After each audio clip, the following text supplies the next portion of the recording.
წარმოიდგინეთ მუზეუმის დარბაზი სამხრეთ აფრიკაში, კლერკსდორპის მცირე ქალაქში. ვიტრინაში დევს მეტალის პატარა სფერო, დაახლოებით ბურთის ზომის, რომელზეც 3 პარალელური ღარია ამოკვეთილი. ჩვეულებრივი ექსპონატი, რომელსაც ათასობით ვიზიტორი გადის ყოველდღე. მაგრამ ამ სფეროს ერთი პატარა დეტალი აქვს, რომელიც ყველაფერს ცვლის. გეოლოგიური ანალიზი აჩვენებს, რომ ის იპოვეს ქვის ფენაში, რომლის ასაკია 2 მილიარდ 800 მილიონი წელი. 2 მილიარდ 800 მილიონი წელი. იმ დროს, როცა დედამიწაზე მხოლოდ ერთუჯრედიანი ორგანიზმები არსებობდნენ. იმ დროს, როცა ატმოსფეროში ჟანგბადი ჯერ კიდევ არ იყო. იმ დროს, როცა პირველი მცენარე მილიარდ ნახევარი წლით მოგვიანებით გამოჩნდებოდა. ეხლა წარმოიდგინეთ, რომ ეს არ არის ერთადერთი ასეთი ობიექტი. ტეხასში, ლონდონის მახლობლად, 1921 წელს ოჯახმა კლიფებმა იპოვა ჩაქუჩი, რომელიც სრულად იყო ჩაკეტილი კირქვის ქანში. გეოლოგები დაადგინეს, რომ ეს ქანი ჩამოყალიბდა 100 მილიონი წლის წინ, კრეტას პერიოდში. იმ დროს, როცა ტირანოზავრები დადიოდნენ დედამიწაზე. იმ დროს, როცა პირველი ადამიანი 95 მილიონი წლით მოგვიანებით გამოჩნდებოდა. მაგრამ ეს ჩაქუჩი არ არის უბრალო ქვა, რომელიც ჩაქუჩს გავს. მეტალურგიული ანალიზი აჩვენებს, რომ მისი თავი დამზადებულია რკინისგან, რომელიც იმდენად სუფთაა, რომელსაც თანამედროვე ტექნოლოგიებითაც კი ძნელად მიიღებდით. და ეხლა წარმოიდგინეთ ყველაზე ცნობილი ასეთი ობიექტი. 1901 წელს ბერძენი მღვინთავლები ანტიკითერას კუნძულთან ძველ გემის ნამსხვრევებს იკვლევდნენ. ერთ-ერთმა მათგანმა იპოვა უცნაური ბრინჯაოს ნაწილი, რომელიც თავიდან უბრალო ქანად მიიჩნიეს. მაგრამ როცა ის გაწმინდეს, აღმოჩნდა, რომ ეს იყო რთული მექანიზმი, რომელიც შედგებოდა 30-ზე მეტი ბრუნვადი კბილანათვისგან. ეს იყო ანტიკითერას მექანიზმი, რომელიც დამზადებულია 2000 წლის წინ, ძველ საბერძნეთში. და როცა მეცნიერებმა საბოლოოდ გაარკვიეს, რისთვის გამოიყენებოდა ეს მოწყობილობა, ისინი შოკში იყვნენ. ეს იყო ასტრონომიული კომპიუტერი, რომელიც ითვლიდა მზისა და მთვარის პოზიციებს, წინასწარმეტყველებდა დაბნელებებს და თვალყურს ადევნებდა ოლიმპიურ თამაშებს. 1954 წელს ალბერტ აინშტაინმა თქვა ერთი ფრაზა, რომელიც ბევრს უცნაურად მოეჩვენა. მან თქვა: ერთადერთი რამ, რაც უფრო სწრაფად ვრცელდება ვიდრე სინათლე, არის სისულელე. მაგრამ რა სიტყოდა აინშტაინი, რომ დაენახა ეს ობიექტები? რა სიტყოდა, რომ გაეგო, რომ მეტალის სფერო, რომელიც 2 მილიარდი წლის წინ შეიქმნა, აქვს 3 პარალელური ღარი, რომლებიც იმდენად სიზუსტით არის გაკეთებული, რომ თანამედროვე ინჟინრებიც კი აღიარებენ მათ ტექნიკურ სრულყოფილებას. რა სიტყოდა, რომ გაეგო, რომ ანტიკითერას მექანიზმის ტექნოლოგიური დონე ისეთია, რომ მსგავსი რამ ევროპაში მხოლოდ 14 საუკუნეში გამოჩნდა, 1200 წლის შემდეგ. ეს არ არის კითხვა იმის შესახებ, რომ ვიღაცამ შეცდომა დაუშვა. ეს არის კითხვა იმის შესახებ, რომ შესაძლოა ჩვენი მთელი წარმოდგენა ადამიანის ისტორიის შესახებ არასწორია. შესაძლოა ის, რასაც ჩვენ უწოდებთ ცივილიზაციას, არ არის პირველი. შესაძლოა ის, რასაც ჩვენ უთქნა, რასაც ჩვენ უწოდებთ ტექნოლოგიას, უკვე არსებობდა მაშინ, როცა ჩვენი წინაპრები ჯერ კიდევ ხეებზე ცხოვრობდნენ. შესაძლოა ის, რასაც ჩვენ უწოდებთ პროგრესს, არის მხოლოდ ხელახალი აღმოჩენა იმისა, რაც უკვე იყო აღმოჩენილი და დაკარგული. მესმის სრულყოფილად, რაზეც ფიქრობთ ახლა. თქვენ ფიქრობთ, კიდევ ერთი კონსპირაციული თეორია, კიდევ ერთი ცდა, რომ ყველაფერი ფანტასტიკურად გამოიყურებოდეს. და მართალი ხართ, რომ სკეპტიკურად უყურებთ ამას. რადგან ინტერნეტი სავსეა ფსევდომეცნიერული ბოდვებით, რომლებიც ცდილობენ ნებისმიერი უცნაური ქვა წარმოაჩინონ, როგორც უცხოპლანეტელების მტკიცებულება. რადგან არსებობს ათასობით ვებსაიტი, რომლებიც ყიდიან წიგნებს დაკარგული ცივილიზაციების შესახებ, მაგრამ არასოდეს აჩვენებენ რეალურ მეცნიერულ მტკიცებულებებს. მაგრამ ეს არ არის ის ისტორია. ეს არის ისტორია იმის შესახებ, თუ როგორ ცდილობს თანამედროვე მეცნიერება გაარკვიოს, რა არის ეს ობიექტები. ეს არის ისტორია იმის შესახებ, თუ როგორ ებრძვიან სკეპტიკოსები და მორწმუნეები, გეოლოგები და არქეოლოგები, ფიზიკოსები და ისტორიკოსები იმის გარკვევას, რა არის სიმართლე. და ყველაზე საინტერესო ის არის, რომ რაც უფრო მეტს იკვლევენ ამ ობიექტებს, მით უფრო რთული ხდება მათი ახსნა. დავიწყოთ იქიდან, სადაც ყველაფერი იწყება. დავიწყოთ იმ სფეროდან, რომელიც იპოვეს სამხრეთ აფრიკაში, კლერკსდორპის მახლობლად, პირიტის მაღაროში. ეს არ არის ლეგენდა. ეს არ არის ინტერნეტში გავრცელებული ფოტო, რომლის წარმოშობაც უცნობია. ეს არის რეალური ობიექტი, რომელიც ინახება მუზეუმში, რომელსაც შეუძლია ნებისმიერ მეცნიერს შეისწავლოს. 1991 წელს მაღაროს მუშაკებმა იპოვეს რამდენიმე ასეთი სფერო. ისინი იყვნენ ჩაკეტილნი პირიტის ფენაში, რომელიც გეოლოგიური ანალიზის მიხედვით ჩამოყალიბდა პრეკამბრიულ ეპოქაში 2 მილიარდ 800 მილიონი წლის წინ. ეს არის ის დრო, როცა დედამიწა ძალიან განსხვავებული იყო. ატმოსფერა შედგებოდა ძირითადად ნახშირორჟანგისა და აზოტისგან. ოკეანეები იყო სავსე რკინით, რომელიც ჯერ კიდევ არ იყო დაჟანგული. ერთადერთი სიცოცხლე იყო ბაქტერიები და არქეები, რომლებიც ახლახან ისწავლიდნენ ფოტოსინთეზს. სფეროების დიამეტრი მერყეობს 1-დან 10 სანტიმეტრამდე. ზოგიერთი მათგანი სრულყოფილად სფერულია. ზოგს აქვს 3 პარალელური ღარი, რომლებიც გარს ეხვევა ეკვატორის გასწვრივ. ზოგს აქვს უფრო რთული ნიმუშები.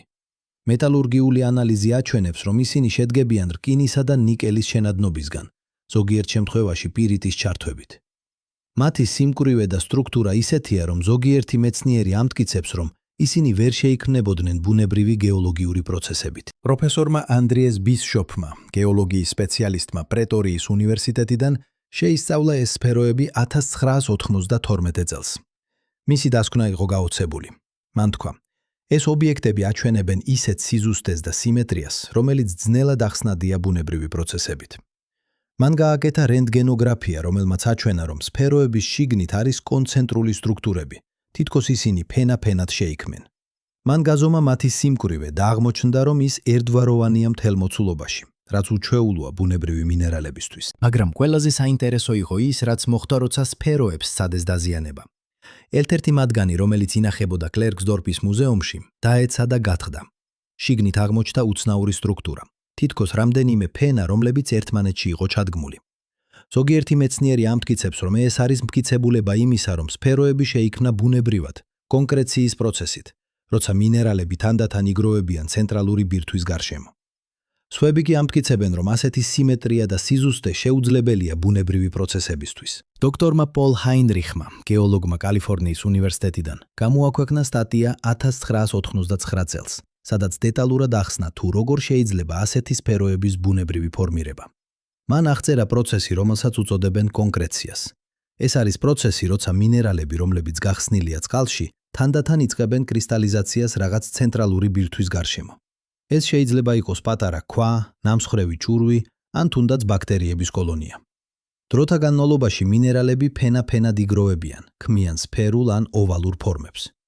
ჰაინრიხი ამტკიცებს, რომ 3 პარალელური ღარი შეიძლება იყოს შედეგი იმისა, რომ სფერო კალიბდებოდა სხვადასხვა გეოლოგიურ ფენებში, სადაც იყო სხვადასხვა მინერალური შემადგენლობა. როცა ეს ფენები შეიკუმშა ტექტონიკური პროცესების გამო, შეიქმნა ღარები. მან მიუთითა მსგავს ფორმაციებზე, რომლებიც ნაპოვნია სხვა ადგილებში მსოფლიოში, მაგალითად მოქი ბურთები ახალ ზელანდიაში, რომლებიც ასევე არიან სფერული კონკრეციები, რომლებიც ბუნებრივად ჩამოყალიბდნენ. მაგრამ ეს ახსნა არ აკმაყოფილებს ყველას. პროფესორმა ჯოჰან ჰაინსმა, მინერალოგიის სპეციალისტმა ვიტვატერსრანდის უნივერსიტეტიდან აღნიშნავს, რომ კლერკსდორპის სფეროები აჩვენებენ ისეთ სიზუსტეს, რომელიც უჩვეულოა ბუნებრივი კონკრეციებისთვის.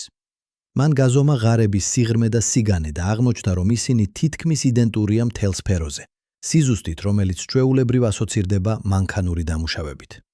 მან ასევე აღნიშნა, რომ ზოგიერთ სფეროს აქვს შიდა სტრუქტურა, რომელიც ჩანს რენტგენოგრაფიაზე და რომელიც ძნელად ახსნადია ბუნებრივი პროცესებით. 1995 წელს ერთ-ერთი სფერო გაიგზავნა კალიფორნიის ტექნოლოგიურ ინსტიტუტში დეტალური ანალიზისთვის. იქ დოქტორ ვერნონ რობინსონის ხელმძღვანელობით ჩატარდა სერია ექსპერიმენტები. გამოიყენეს ელექტრონული მიკროსკოპია, რენტგენოფლუორესცენცია და იზოტოპური ანალიზი. შედეგები იყო საინტერესო, მაგრამ არა დამაჯერებელი. ელექტრონულმა მიკროსკოპიამ აჩვენა, რომ სფეროს ზედაპირი აქვს მიკროსკოპული ნაკაცრები და ნიშნები, რომლებიც შეიძლება იყოს როგორც ბუნებრივი ეროზიის, ისე მექანიკური დამუშავების შედეგი. რენტგენოფლუორესცენციამ დაადასტურა, რომ სფერო შედგება ძირითადად რკინისა და ნიკელისგან, შენადნობით, რომელიც ჩვეულებრივია მეტეორიტებისთვის. ეს გახდა ახალი თეორიის საფუძველი. შესაძლოა ეს სფეროები არის მეტეორიტული წარმოშობის. მაგრამ იზოტოპურმა ანალიზმა აჩვენა რაღაც უცნაური. სფეროს რკინის იზოტოპური შემადგენლობა განსხვავდებოდა იმისგან, რასაც ჩვეულებრივ ხედავენ მეტეორიტებში. ის უფრო გავდა დედამიწის რკინას, მაგრამ ჰქონდა გარკვეული ანომალიები, რომლებიც ძნელად ახსნადია. დოქტორმა რობინსონმა თქვა, ჩვენ ხედავთ რაღაც უჩვეულოს, მაგრამ არ შეგვიძლია დარწმუნებით ვთქვათ რა არის ეს. შესაძლოა ეს არის ბუნებრივი ფორმაცია, რომელიც შეიქმნა უჩვეულო გეოლოგიურ პირობებში. შესაძლოა ეს არის მეტეორიტი, რომელიც შეიცვალა დედამიწის პირობებში. ან შესაძლოა ეს არის რაღაც სრულიად სხვა. ეხლა გადავიდეთ მეორე ობიექტზე, რომელიც ზოგიერთი თვალსაზრისით კიდევ უფრო საინტერესოა. 1921 წელს ივნისში ოჯახი კლიფები ფეხით მიდიოდა ლონდონის მახლობლად, ტეხასში. ისინი გაჩერდნენ პატარა ჩანჩქერთან, სადაც მაქს კლიფმა შენიშნა უცნაური ხის ნაჭერი, რომელიც გამოდიოდა კირქვის ქვიდან. როცა მან ის ამოიღო, აღმოჩნდა, რომ ეს იყო ჩაქუჩი, რომელიც სრულად იყო ჩაკეტილი ქანში. ოჯახმა კლიფებმა შეინახა ეს ობიექტი როგორც კურიოზი, მაგრამ 1955 წელს მათმა შვილმა, კარლ ბოგმა, გადაწყვიტა გაეკეთებინა მისი ანალიზი. მან წაიღო ჩაქუჩი კოლუმბუსის მეტალურგიულ ლაბორატორიაში, ოჰაიოში, სადაც ჩატარდა სერია ტესტები. შედეგები იყო გასაოცარი. ჩაქუჩის თავი შედგებოდა 86% რკინისგან, 2% ქლორისგან და დანარჩენი იყო მცირე რაოდენობით სხვადასხვა ელემენტები.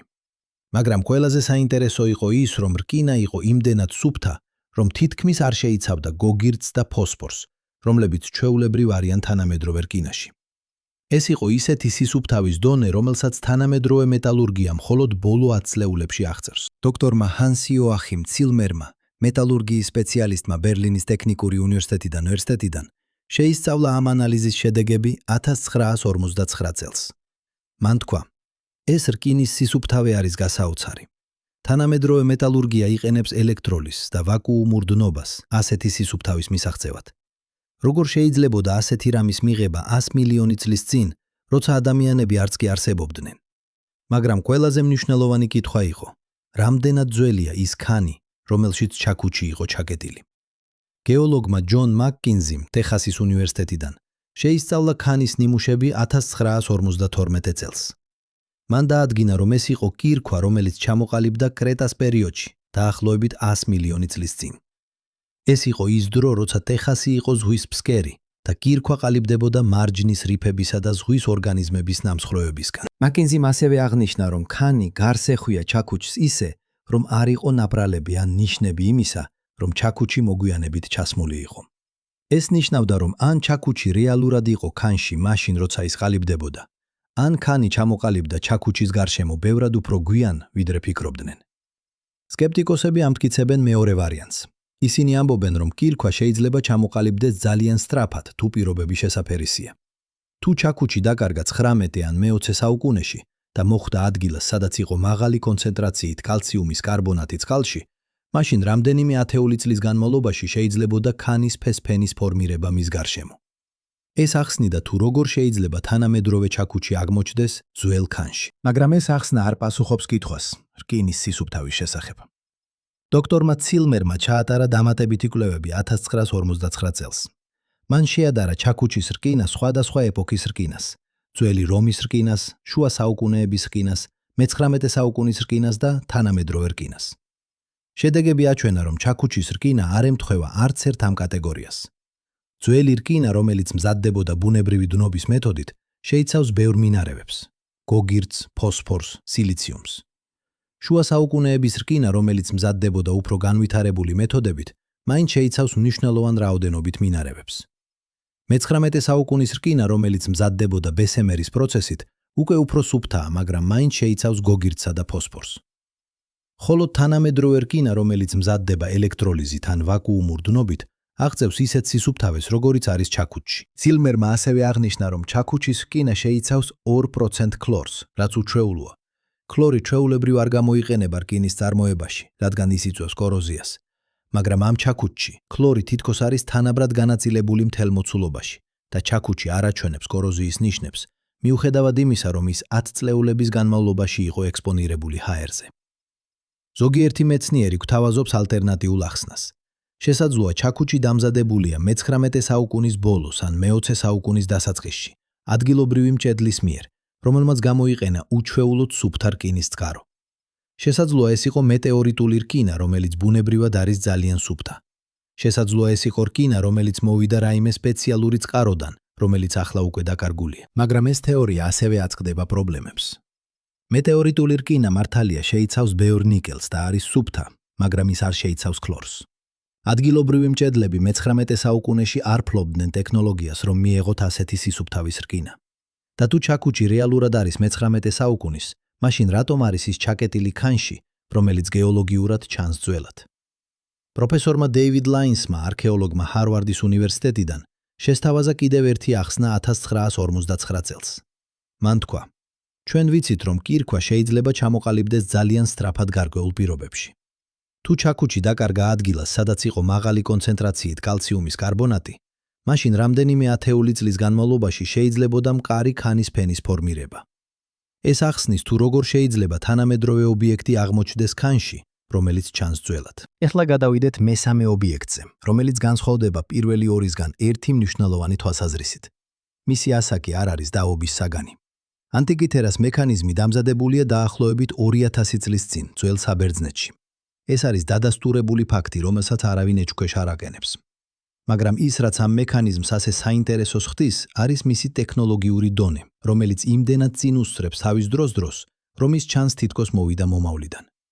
1901 წელს, აპრილში, ბერძენი მკვინთავლები ელიას სტადიატოსის ხელმძღვანელობით მუშაობდნენ ანტიკითერას კუნძულთან, ზუთან, ეგეოსის ზღვაში. ისინი ეძებდნენ ღვინის ბოთლებს, რომლებიც დაიკარგა ერთ-ერთი გემიდან. მაგრამ ერთ-ერთმა მკვინთავმა, ილიას სტადიატოსმა, იპოვა რაღაც ბევრად უფრო საინტერესო. ძველი გემის ნამსხვრევები, რომლებიც იწვა 50 მეტრის სიღრმეზე. გემი იყო სავსე ძველი ბერძნული ქანდაკებებით, ამფორებით და სხვა არტეფაქტებით. მაგრამ ერთ-ერთი ყველაზე უჩვეულო ობიექტი იყო ბრინჯაოს ნაწილი, რომელიც თავიდან ჩანდა უბრალო ქანად.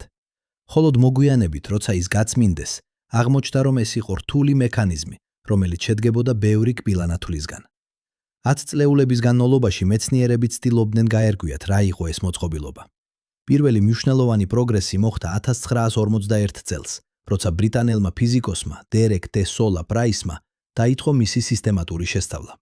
მან გამოიყენა რენტგენოგრაფია და აღმოჩნდა, რომ მექანიზმი შედგებოდა მინიმუმ 30 კბილანათვლისგან, რომლებიც იყვნენ ერთმანეთთან დაკავშირებული რთულ სისტემაში. პრაისმა გამოაქვეყნა თავისი პირველი სტატია 1952 წელს, სადაც მან შესთავაზა, რომ ეს იყო ასტრონომიული კალენდარი.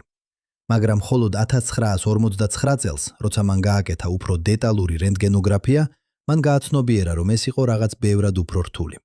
ეს იყო მექანიზმი, რომელიც შეიძლებოდა გამოეყენებინა მზისა და მთვარის პოზიციების გამოსათვალსათვრელად, დაბნელებების წინასწარმეტყველებისთვის და თუნდაც პლანეტების მოძრაობის თვალყურის დევნებისთვის.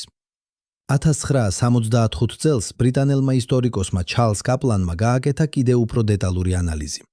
მან აღმოჩნდა, რომ მექანიზმზე იყო ამოკვეთილი ტექსტი, რომელიც აღწერდა თუ როგორ უნდა გამოეყენებინათ ის.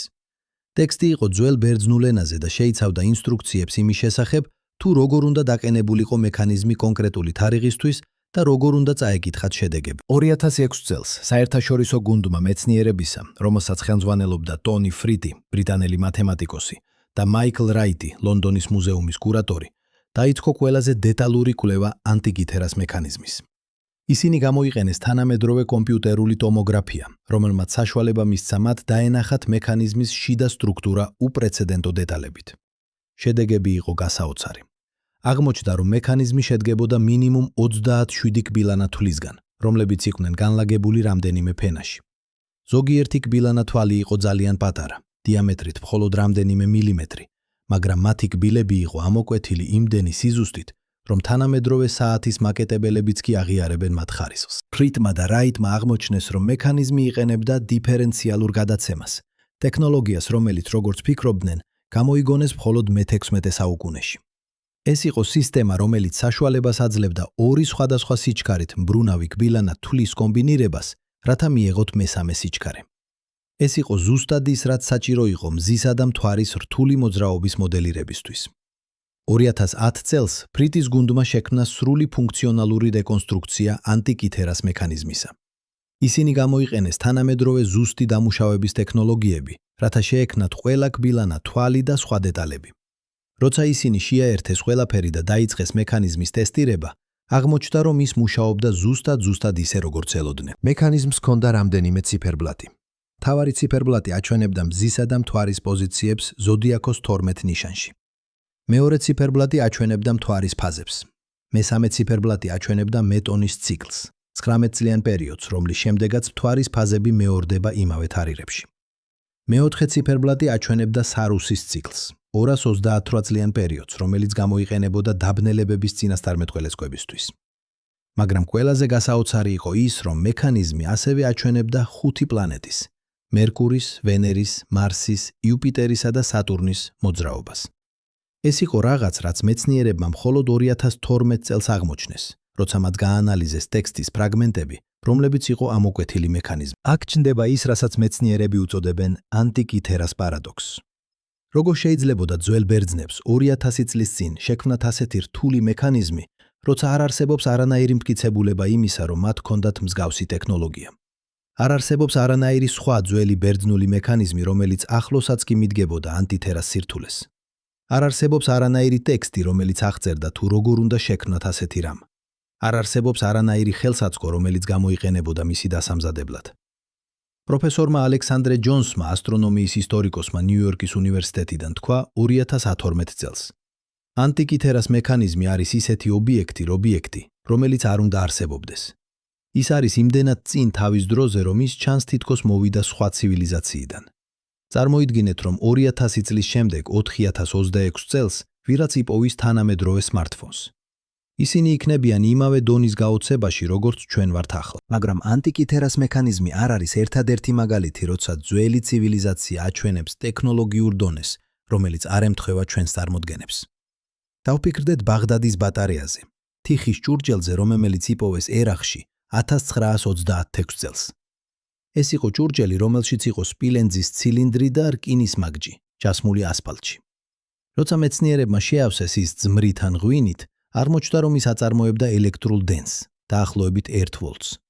ეს იყო ელექტრული ბატარეა, რომელიც დამზადებულია 2000 წლის წინ, 1800 წლით ადრე, ვიდრე ალესანდრო ვოლტამ გამოიგონა პირველი თანამედროვე ბატარეა. ან დავფიქრდეთ დელის რკინის სვეტზე ინდოეთში. ეს არის 7 მეტრის სიმაღლის რკინის სვეტი, რომელიც დამზადებულია მე-4 საუკუნეში ჩვენს წელთაღრიცხვამდე.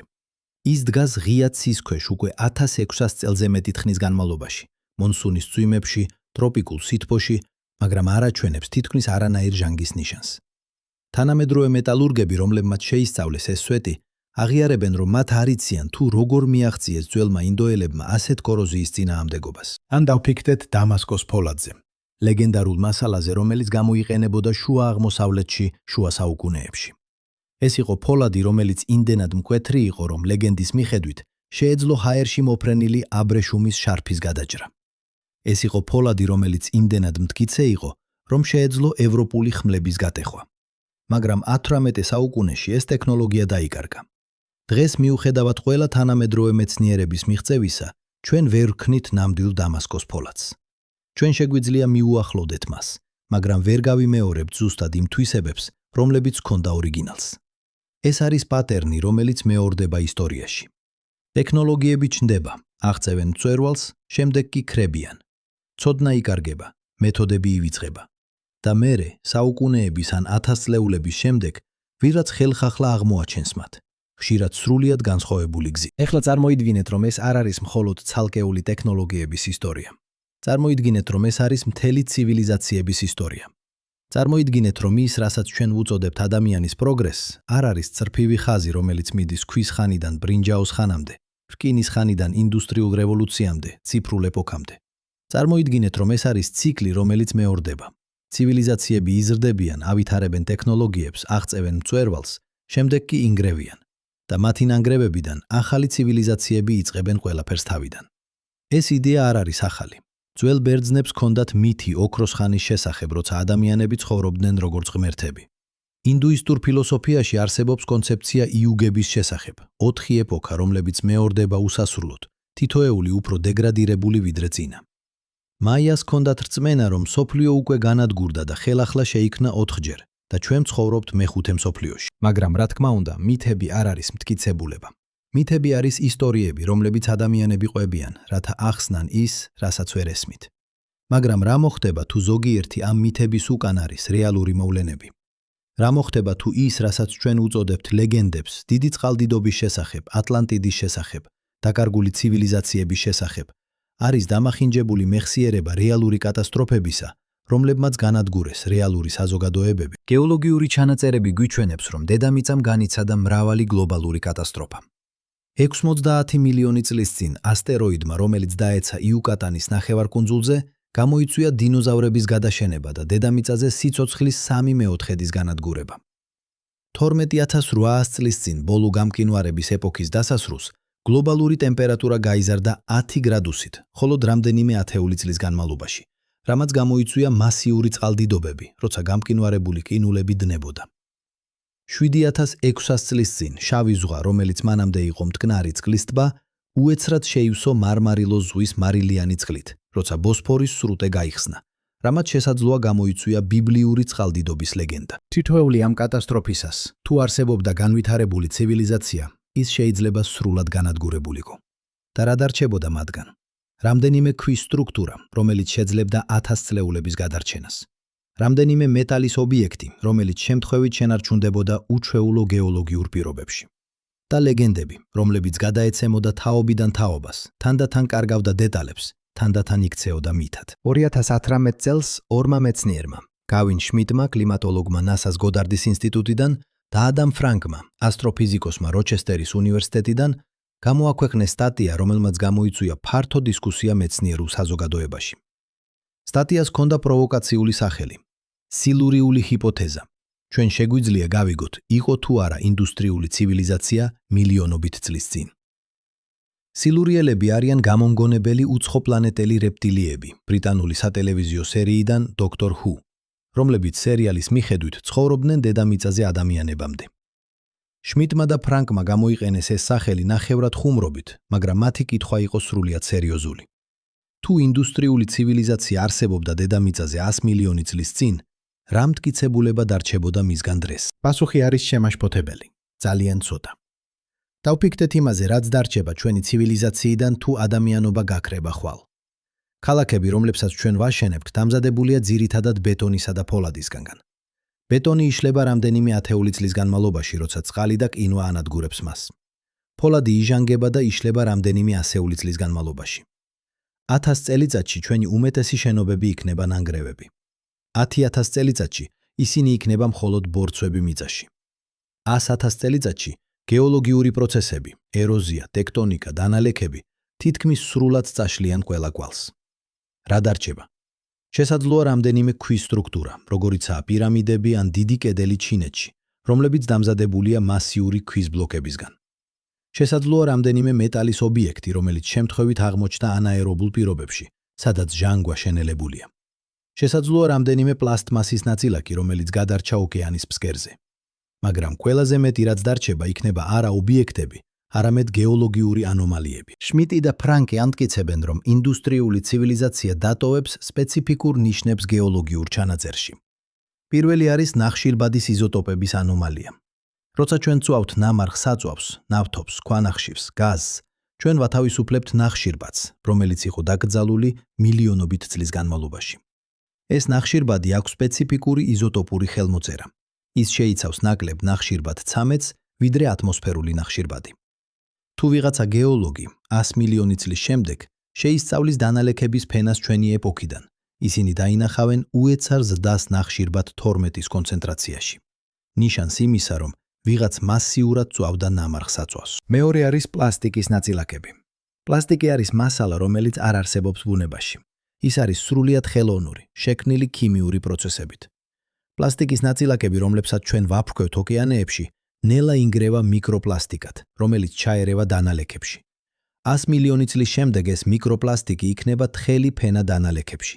უნიკალური მარკერი, რომელიც აჩვენებს, რომ ამ დროს არსებობდა ცივილიზაცია, რომელმაც შექმნა სინთეტიკური პოლიმერები. მესამე არის რადიოაქტიური იზოტოპები. ბირთვული იარაღის ტესტები, რომლებიც ჩატარდა 20 საუკუნის შუა ხანებში, გაფანტა რადიოაქტიურ იზოტოპებს მთელ პლანეტაზე. ეს იზოტოპები, როგორიცაა პლუტონიუმ 229 და ცეზიუმ 137, არ არსებობს ბუნებაში მნიშვნელოვან რაოდენობებში. მათი არსებობა დანალექებში იქნება მკაფიო ნიშანი იმისა, რომ ვიღაცა ფლობდა ბირთვულ ტექნოლოგიას. მეოთხე არის მეტალების კონცენტრაცია. ჩვენი ცივილიზაცია იყენებს უზარმაზარ რაოდენობით მეტალებს: რკინას, სპილენძს, ალუმინს, იშვიათ დედამიწის ელემენტებს. ჩვენ ვამოწმებთ ამ მეტალებს მადნებიდან, ვამუშავებთ მათ, ვაფანტებთ მთელ გარემოში. 100 მილიონი წლის შემდეგ გეოლოგები შეიძლება იპოვონ უჩვეულო კონცენტრაციას ამ მეტალებისა დანალექების გარკვეულ ფენაში. ნიშანს ინდუსტრიული აქტივობისა. მაგრამ აქ არის კრიტიკული კითხვა. თუ ინდუსტრიული ცივილიზაცია რეალურად არსებობდა დედამიწაზე ადრე, რატომ არ ვხედავთ ამ ნიშნებს? რატომ არ პოულობთ ფენებს დანალექებში, რომლებიც აჩვენებენ ნახშირბადის იზოტოპების ანომალიას, პლასტიკის ნაწილაკებს რადიოაქტიურ იზოტოპებს. პასუხი არის ორნაწილიანი. პირველი, ჩვენ ვეძებთ არასწორ ადგილებში. გეოლოგიური კვლევები ფოკუსირებულია ძირითადად ნავთობისა და გაზის, მინერალების, წყლის მოძიებაზე. ჩვენ არ ვეძებთ სპეციალურად ძველი ცივილიზაციების ნიშნებს, რადგან ჩვენ არ ველით მათ პოვნას. მეორე, გეოლოგიური ჩანაწერი არ არის სრული. დედამიწის ზედაპირის უმეტესი ნაწილი არის ოკეანეები და ოკეანის ფსკერის უმეტესი ნაწილი არის ახალგაზრდა, ნაკლები 200 მილიონი წლისა, რადგან ძველი ოკეანის ფსკერი მუდმივად ინგრევა სუბდუქციის ზონებში, სადაც ტექტონიკური ფირფიტები ეჯახება ერთმანეთს. ეს ნიშნავს, რომ თუ ცივილიზაცია არსებობდა, მაგალითად 200 მილიონი წლის წინ, და მათი ქალაქები იყო ძირითადად სანაპიროებზე, როგორც ჩვენი ქალაქების უმეტესობა დღეს, მაშინ ამ ქალაქების უმეტესი ნიშანი ახლა იქნება ოკეანის ფსკერზე, რომელიც უკვე ინგრა და გადამუშავდა ტექტონიკური პროცესებით. რაც დარჩა კონტინენტებზე, შეიძლება იყოს დაფარული კილომეტრობით დანალექებით ან განადგურებული ეროზიით. მაგრამ დაუბრუნდეთ ჩვენს კონკრეტულ ობიექტებს, კლერკსდორპის სფეროებს, ტეხასის ჩაქუჩს, ანტიკითერას მექანიზმს. ეს არ არის ობიექტები 100 მილიონი წლის წინ. ეს არის ობიექტები, რომლებიც, თუ ისინი რეალურად არის ანომალიური, მიუთითებენ ცივილიზაციებზე ბევრად უფრო ახლო წარსულში, 1000 წლეულებში ან 10,000 წლეულებში, არა მილიონობით წლებში. და აქ იწყება ყველაზე საინტერესო ნაწილი. რადგან თუ ჩვენ ვსაუბრობთ ბოლო 10 ან 20,000 წლის შესახებ, ჩვენ ვსაუბრობთ პერიოდზე, რომლის შესახებაც ჩვენ გვაქვს ბევრად მეტი ინფორმაცია. ჩვენ ვიცით, რომ ამ პერიოდში არსებობდნენ ადამიანები. ჩვენ ვიცით, რომ ისინი ცხოვრობდნენ მცირე ჯგუფებში, მონადირეებად და შემგროვებლებად. ჩვენ ვიცით, რომ სოფლის მეურნეობა გამოჩნდა მხოლოდ დაახლოებით 12,000 წლის წინ, პირველი ქალაქები დაახლოებით 6,000 წლის წინ, პირველი ცივილიზაციები დაახლოებით 5,500 წლის წინ. მაგრამ რა მოხდება თუ ეს სურათი არასრულია? რა მოხდება თუ არსებობდნენ სხვა ჯგუფები ადამიანებისა, რომლებმაც განავითარეს ტექნოლოგიები ადრე, მაგრამ მათი ცივილიზაციები განადგურდა კატასტროფებით და მათგან დარჩა მხოლოდ ფრაგმენტები? დავფიქრდეთ გიობეკლი ტეპეზე, არქეოლოგიურ ადგილზე თურქეთში, რომელიც აღმოჩნდა 1999 წელს. ეს არის კომპლექსი მასიური ქვის სვეტებისა, რომლებიც დამზადებულია დაახლოებით 11,500 წლის წინ. 11,500 წლის წინ. ეს არის 6,000 წლით ადრე ვიდრე სტოუნჰენჯი, 7,000 წლით ადრე ვიდრე ეგვიპტის პირამიდები. ეს არის დრო, როცა ჩვენი წარმოდგენით, ადამიანები ჯერ კიდევ იყვნენ მონადირეები შემგროვებლები, რომლებიც ცხოვრობდნენ პატარა ნომადურ ჯგუფებში. მაგრამ გიობეკლი ტეპე არ არის პატარა ნომადური ბანაკი. ეს არის მონუმენტური სტრუქტურა, რომელიც შედგება 20-ზე მეტი წრიული ენკლოზურისგან, თითოეული დაახლოებით 20 მეტრის დიამეტრით. ყოველ ენკლოზურში არის ორი მასიური T-ფორმის ქვის სვეტი, რომლებიც აღწევენ 5 მეტრამდე სიმაღლეს და იწონიან 10 ტონამდე. ეს სვეტები არის დამუშავებული რთული რელიეფებით, ცხოველების, ფრინველების, აბსტრაქტული სიმბოლოების გამოსახულებებით. როგორ შექმნეს ეს ადამიანებმა, რომლებსაც ჩვენი წარმოდგენით არ ქონდათ არც სოფლის მეურნეობა, არც მუდმივი დასახლებები, არც რთული სოციალური ორგანიზაცია? როგორ მოაწყვეს ისინი არსობით ან ათასობით ადამიანი, რათა გამოეთლიათ, გადაეტანათ და დაემონტაჟებინათ ეს მასიური ქვები? და რატომ? რა იყო მიზანი ამ უზარმაზარი სტრუქტურის აშენებისა? არქეოლოგი კლაუს შმიდტი, რომელმაც ხელმძღვანელობდა გათხრებს გიობეკლი ტეპეში 1999 წლიდან 2014 წლამდე თქვა: გიობეკლი ტეპე ცვლის ყველაფერს, რასაც ჩვენ ვიცოდით ადამიანის ისტორიის შესახებ. ჩვენ ვფიქრობდით, რომ სოფლის მეურნეობამ შექმნა ცივილიზაცია, მაგრამ გიობეკლი ტეპე გვიჩვენებს, რომ შესაძლოა ეს იყო პირიქით. რელიგიამ და მონუმენტური არქიტექტურამ შექმნა სოფლის მეურნეობა. და გიობეკლი ტეპე არ არის ერთადერთი. ბოლო 30 წლის განმავლობაში არქეოლოგებმა იპოვეს მრავალი სხვა სტრუქტურა, რომლებიც ასევე არის ბევრად უფრო ძველი ვიდრე უნდა იყოს. კარახან ტეპე, ასევე თურქეთში, არის მსგავსი კომპლექსი, რომელიც შესაძლოა კიდევ უფრო ძველია.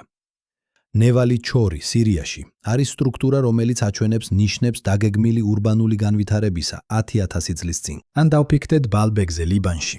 ეს არის რომაული ტაძრის კომპლექსი, რომელიც აშენებულია პირველ საუკუნეში ჩვენს წელთაღრიცხვაში.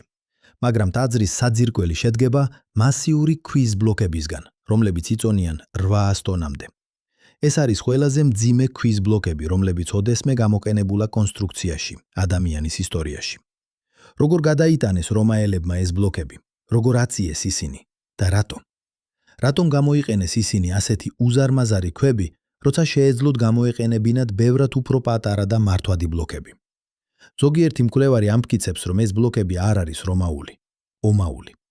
ისინი ამტკიცებენ, რომ რომაელებმა უბრალოდ ააშენეს თავიანთი ტაძარი უფრო ძველ საძირკველზე, რომელიც შექმნილია უცნობი ცივილიზაციის მიერ 1000 წლეულებით ადრე. ისინი მიუთითებენ იმ ფაქტზე, რომ ბლოკების დამუშავების სტილი განსხვავდება რომაული კონსტრუქციისგან. ისინი მიუთითებენ იმ ფაქტზე, რომ რომაელებს არ ჰქონდათ ტექნოლოგია, რომ გადაეტანათ ასეთი მძიმე ბლოკები. სკეპტიკოსები კი ამტკიცებენ, რომ ეს არის უბრალოდ მაგალითი რომაული ინჟინერიის ოსტატობისა.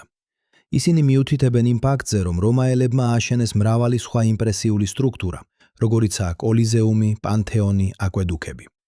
ისინი ამტკიცებენ, რომ რომაელებს ჰქონდათ განვითარებული ცოდნა მექანიკაში, ჰიდრავლიკაში, მასალების მეცნიერებაში, რაც საშუალებას აძლევდა მათ შეექმნათ ასეთი მონუმენტური სტრუქტურები. მაგრამ აქ ჩვენ აღმოჩნდებით ფუნდამენტურ პრობლემასთან. როგორ განვასხვაოთ რეალური ანომალია ჩვენი უმეცრებისგან?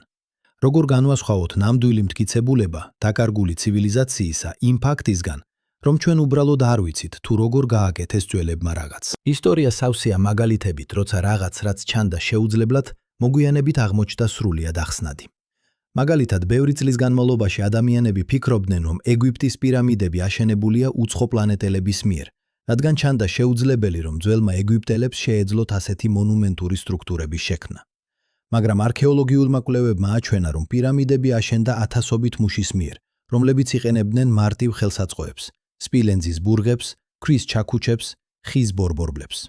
ისინი იყენებდნენ ჭკვიან ინჟინერიულ გადაწყვეტილებებს, დახრილ ბორბლებს, ბერკეტებს, წყლის არხებს, რათა გადაეტანათ და აეწიათ მასიური ქვის ბლოკები. ანალოგიურად, ბევრი წლის განმავლობაში ადამიანები ფიქრობდნენ, რომ ნაზკას ხაზები პერუში, გიგანტური გეოგლიფები, რომლებიც გამოსახავენ ცხოველებს, მცენარეებს და გეომეტრიულ ფორმებს, იყო შექმნილი უცხო პლანეტელების მიერ, რადგან ისინი შეიძლება სრულად დაინახოს მხოლოდ ჰაერიდან.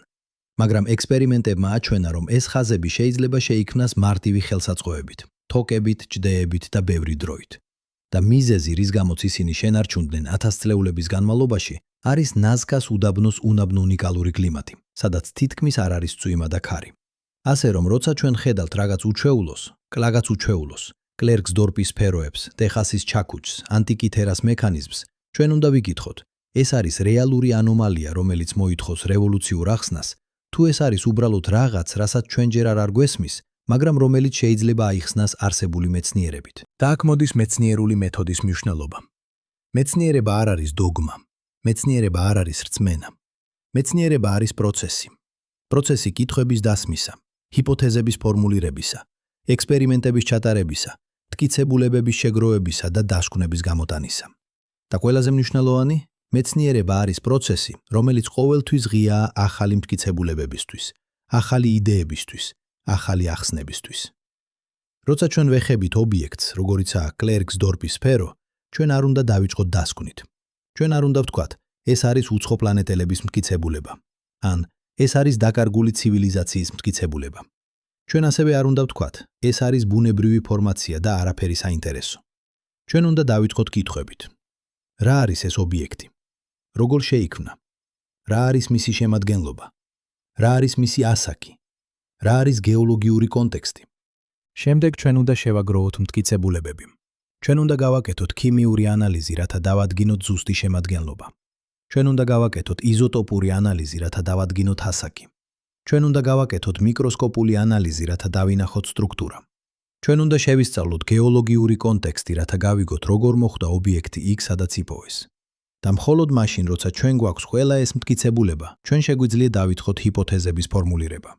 ჩვენ შეგვიძლია ვთქვათ, ეს შეიძლება იყოს ბუნებრივი კონკრეცია, რომელიც ჩამოყალიბდა ასე და ასე პროცესით. ან ეს შეიძლება იყოს მეტეორიტი, რომელიც შეიცვალა დედამიწის პირობებში. ან ეს შეიძლება იყოს ხელოვნური ობიექტი, რომელიც შეიქმნა უცნობი ტექნოლოგიით. და შემდეგ ჩვენ უნდა შევამოწმოთ ეს ჰიპოთეზები. ჩვენ უნდა ვეძებოთ დამატებითი მტკიცებულებები, რომლებიც ან დაადასტურებენ, ან უარყოფენ თითოეულ ჰიპოთეზას. ჩვენ უნდა ვიყოთ მზად უარყოთ ჰიპოთეზა, თუ მტკიცებულებები არ მხარს უჭერენ მას. ჩვენ უნდა ვიყოთ მზად მივიღოთ ახალი ჰიპოთეზა, თუ ახალი მტკიცებულებები ჩნდება. და ეს არის ზუსტად ის, რასაც აკეთებენ მეცნიერები ახლა ამ ობიექტებთან. ისინი არ ცდილობენ დაამტკიცონ ან უარყონ რაიმე კონკრეტული თეორია. ისინი ცდილობენ გაარკვიონ სიმართლე. ისინი ცდილობენ გაიგონ, რა არის ეს ობიექტები, როგორ შეიქმნენ, რას ნიშნავენ ისინი ჩვენი გაგებისთვის ადამიანის ისტორიის შესახებ.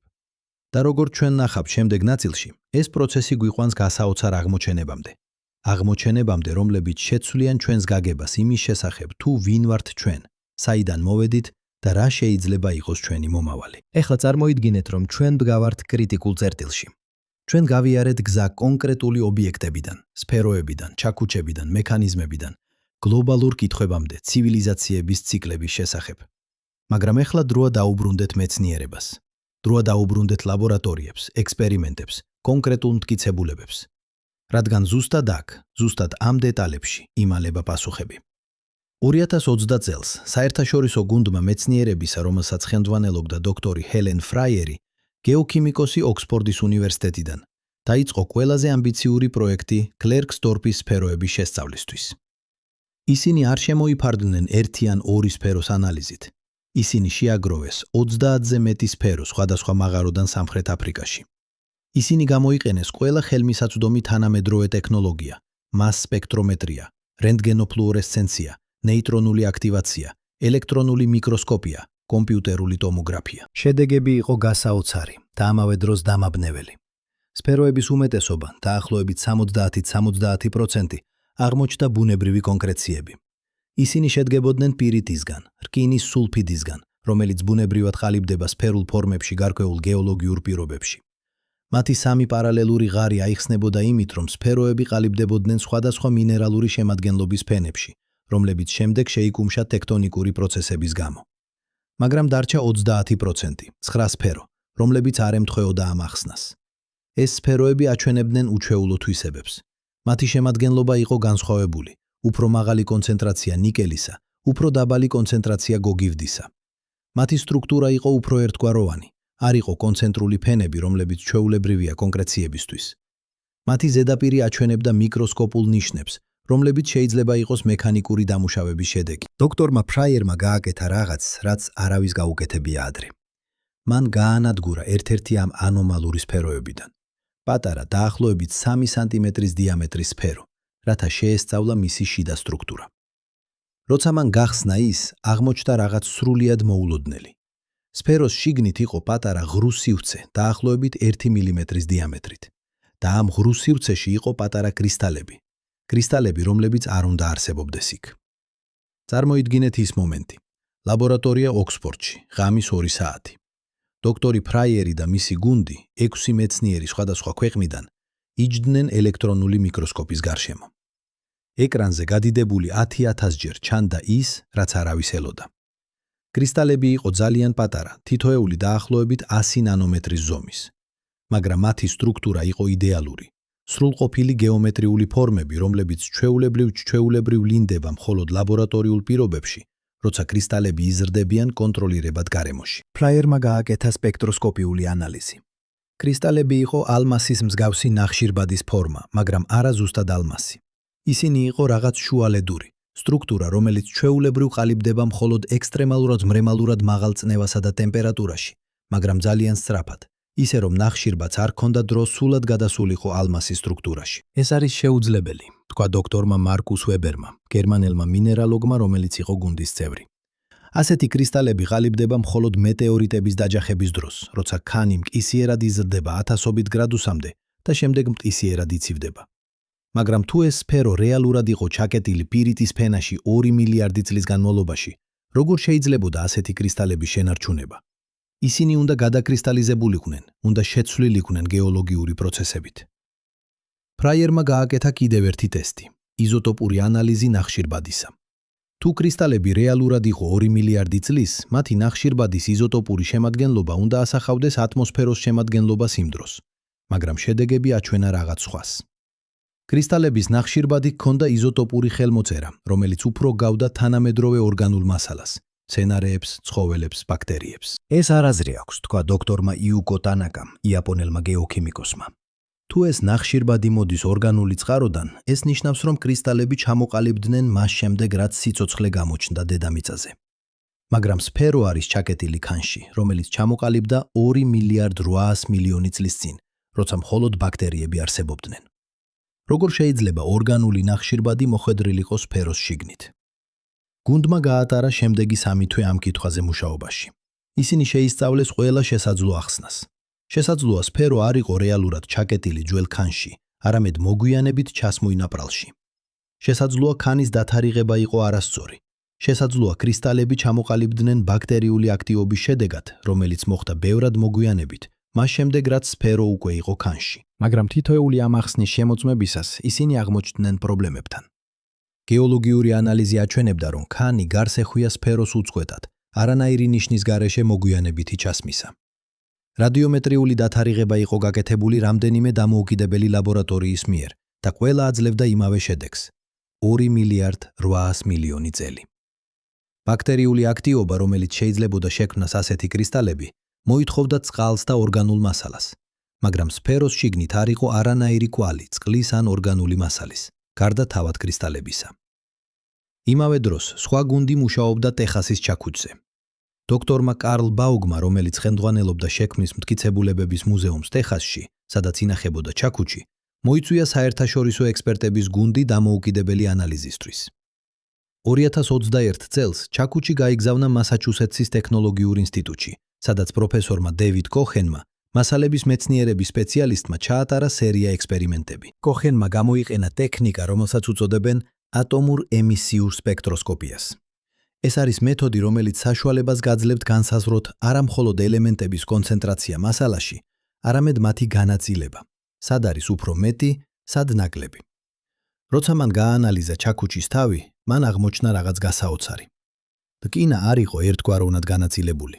იყო მიკროსკოპული ზონები, სადაც რკინის სისუფთავე იყო თითქმის 100% და სხვა ზონები, სადაც იყო მცირე რაოდენობით სხვა ელემენტები: ქლორი, სილიციუმი, ალუმინი. ეს არის ნიმუში, რომელიც ჩვეულებრივ ლინდება თანამედროვე მეტალურგიაში, როცა რკინა იწმინდება ელექტროლიზით, თქვა კოხენმა.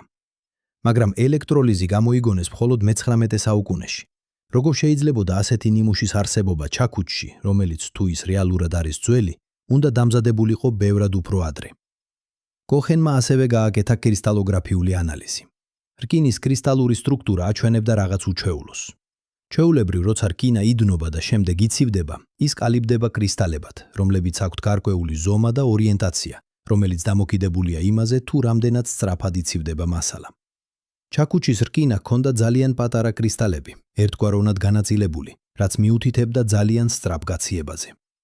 მაგრამ ამავე დროს კრისტალები აჩვენებდნენ ნიშნებს ხანგრძლივი თერმული დამუშავებისა. თითქოს რკინა გახურებული იყო და გაციებული რამდენიმეჯერ. ეს არის კომბინაცია, რომელიც ძნელად ახსნადია, თქვა კოხენმა. სწრაფი გაციება და ხანგრძლივი თერმული დამუშავება შეუულებრივ არ ხდება ერთად. ეს თითქოს ვიღაცამ გამოიყენა 2 სრულიად განსხვავებული ტექნოლოგია ერთი ობიექტის შესაქმნელად. მაგრამ ყველაზე დრამატული აღმოჩენა მოხდა ანტიკითერას მექანიზმთან. 2022 წელს გუნდმა მეცნიერებისა ლონდონის მუზეუმიდან, ათენის არქეოლოგიური მუზეუმიდან და კალიფორნიის ტექნოლოგიური ინსტიტუტიდან გააერთიანა ძალები ყველაზე დეტალური კვლევისთვის, რაც ოდესმე ჩატარებულა ამ მექანიზმზე. ისინი გამოიყენეს ახალი თაობის სინქროტრონულ რენტგენოგრაფიას, ტექნოლოგიას, რომელიც საშუალებას აძლევს დაინახოს ობიექტის შიგნით უპრეცედენტო დეტალებით, არ დააზიანოთ ოთის. როცა პირველი სურათები გამოჩნდა, მთელი გუნდი იყო შოკში. ისინი აღმოჩნეს ახალი კბილანათლები. არა 27, როგორც ფიქრობდნენ ადრე, არამედ 42. ისინი აღმოჩნეს ახალი ციფერბლატები, ახალი ინსკრიფციები, ახალი მინსკრიფციები, ახალი მექანიზმები. მაგრამ ყველაზე გასაოცარი იყო ის, რაც ისინი აღმოჩნეს მექანიზმის უკანა მხარეს. იქ, დამალული ბრინჯაოს ფირფიტის ქვეშ, იყო რაღაც, რაც არავის ელოდა. პატარა დიფერენციალური სისტემა, რომელიც იყო იმდენად რთული, რომ მისი ფუნქციის გაგება მოითხოვდა კომპიუტერულ მოდელირებას. პროფესორმა ტონი ფრიდმა, რომელიც ხელმძღვანელობდა პროექტს, თქვა: ეს არის მექანიზმი, რომელიც ითვლის არა მხოლოდ მზისა და მთვარის პოზიციებს, არამედ მათ ურთიერთმოძრაობას. როგორ იცვლება მათ შორის ვლება, მათ შორის მანძილი, როგორ იცვლება მთვარის სიჩქარე მისი ორბიტის სხვადასხვა წერტილში. ეს არის ისეთი დონის ასტრონომიული ცოდნა, რომელიც ჩვენი წარმოდგენით არ არსებობდა ძველ საბერძნეთში. გუნდმა შექმნა სრული ციფრული რეკონსტრუქცია მექანიზმისა. ისინი გამოიყენეს კომპიუტერულ მოდელირებას, რათა გაეგოთ, როგორ მუშაობდა თითოეული კბილანა თვალი, როგორ ურთიერთქმედებდნენ ისინი ერთმანეთთან, რა ინფორმაციას აჩვენებდა თითოეული ციფერბლატი. და როცა ისინი გაუშვეს ეს მოდელი, აღმოჩნდა რაღაც გასაოცარი. მექანიზმი არ იყო მხოლოდ ასტრონომიული კალენდარი. ის იყო პროგნოზირების მანქანა. ის შეეძლო წინასწარმეტყველება არა მხოლოდ მზისა და მთვარის დაბნელებებისა, არამედ პლანეტების პოზიციებისა წლების წინ. ის შეეძლო გამოთვლა, როდის იქნებოდა ოლიმპიური თამაშები, როდის იქნებოდა რელიგიური დღესასწაულები, როდის იქნებოდა საუკეთესო დრო სასოფლო-სამეურნეო სამუშაოებისთვის. ეს იყო ინსტრუმენტი, რომელიც აერთიანებდა ასტრონომიას, მათემატიკას, მექანიკას და რელიგიას ერთ მოწყობილობაში. ახლა ვიცი, რაზეც ფიქრობთ. თქვენ ფიქრობთ, კარგი, ეს ყველაფერი საინტერესოა, მაგრამ სად არის მტკიცებულება? სად არის დამაჯერებელი მტკიცებულება ლება იმისა, რომ ეს ობიექტები რეალურად არის ანომალიური? და ეს არის სრულიად სამართლიანი კითხვა, რადგან მეცნიერებაში ექსტრაორდინალური თვერდითვები მოითხოვს ექსტრაორდინალურ მტკიცებულებებს. ასე რომ, მოდით ვიყოთ სრულიად გულწრფელები. მოდით განვიხილოთ ყველა არგუმენტი სკეპტიკოსების მხრიდან. პირველი არგუმენტი. კლერკსდორპის სფეროები არის ბუნებრივი კონკრეციები. ეს არის ძლიერი არგუმენტი. ჩვენ ვიცით, რომ ბუნებას შეუძლია შექმნას გასაოცრად რეგულარული ფორმები. ჩვენ ვიცით, რომ მინერალები შეიძლება კრისტალიზდნენ სფერულ ფორმებში. ჩვენ ვიცით, რომ ტექტონიკური პროცესები შეიძლება შექმნას პარალელურ ღარებს. და რეალურად უმეტესობა კლერკსდორპის სფეროებისა ზუსტად ასეთია, ბუნებრივი კონკრეციები. მაგრამ რჩება ის 9 სფერო, რომლებიც არ ემთხვევა ამ ახსნას. სფეროები, რომლებსაც აქვთ უჩვეულო შემადგენლობა, უჩვეულო სტრუქტურა, უჩვეულო შიდა კრისტალები. და აქ არის კრიტიკული კითხვა. რამდენად უჩვეულო უნდა იყოს რაღაც, რომ ჩვენ თქვათ, რომ ის არ არის ბუნებრივი? რამდენად იშვიათი უნდა იყოს ფენომენი, რომ ჩვენ ვეძებოთ ალტერნატიულ ახსნას? მეორე არგუმენტი. ტეხასის ჩაქუჩი არის თანამედროვე ობიექტი, რომელიც მოხვდა ძველ ქანში. ეს ასევე არის ძლიერი არგუმენტი. ჩვენ ვიცით, რომ კირქვა შეიძლება ჩამოყალიბდეს სწრაფად. ჩვენ ვიცით, რომ ადამიანები კარგავდნენ ხელსაწყოებს მე-19 და მე-20 საუკუნეებში. ჩვენ ვიცით, რომ ადვილია შეცდომა დათარიღებაში, თუ ჩვენ ვეყრდნობით მხოლოდ გეოლოგიურ კონტექსტს. მაგრამ რჩება კითხვა რკინის სისუფთავის შესახებ. რჩება კითხვა კრისტალური სტრუქტურის შესახებ. რჩება კითხვა ქლორის არსებობის შესახებ. და აქ კვლავ, რამდენად უჩვეულო უნდა იყოს მეტალურგიული თვისებები, რომ ჩვენ თქვათ, რომ ეს არ არის ჩვეულებრივი მე-19 საუკუნის ჩაქუჩი. მესამე არგუმენტი. ანტიკითერას მექანიზმი მართალია არის გასაოცარი, მაგრამ ის არ არის შეუძლებელი. ძველ ბერძნებს ჰქონდათ განვითარებული მათემატიკა, ასტრონომია, მექანიკა. ისინი შეეძლოთ შექმნათ ასეთი მოწყობილობა, თუ ჰქონდათ საკმარისი დრო, რესურსები და мотивация. და ეს არის ყველაზე ძლიერი არგუმენტი სკეპტიკოსების მხრიდან. რადგან ანტიკითერას მექანიზმი რეალურად არ არის შეუძლებელი.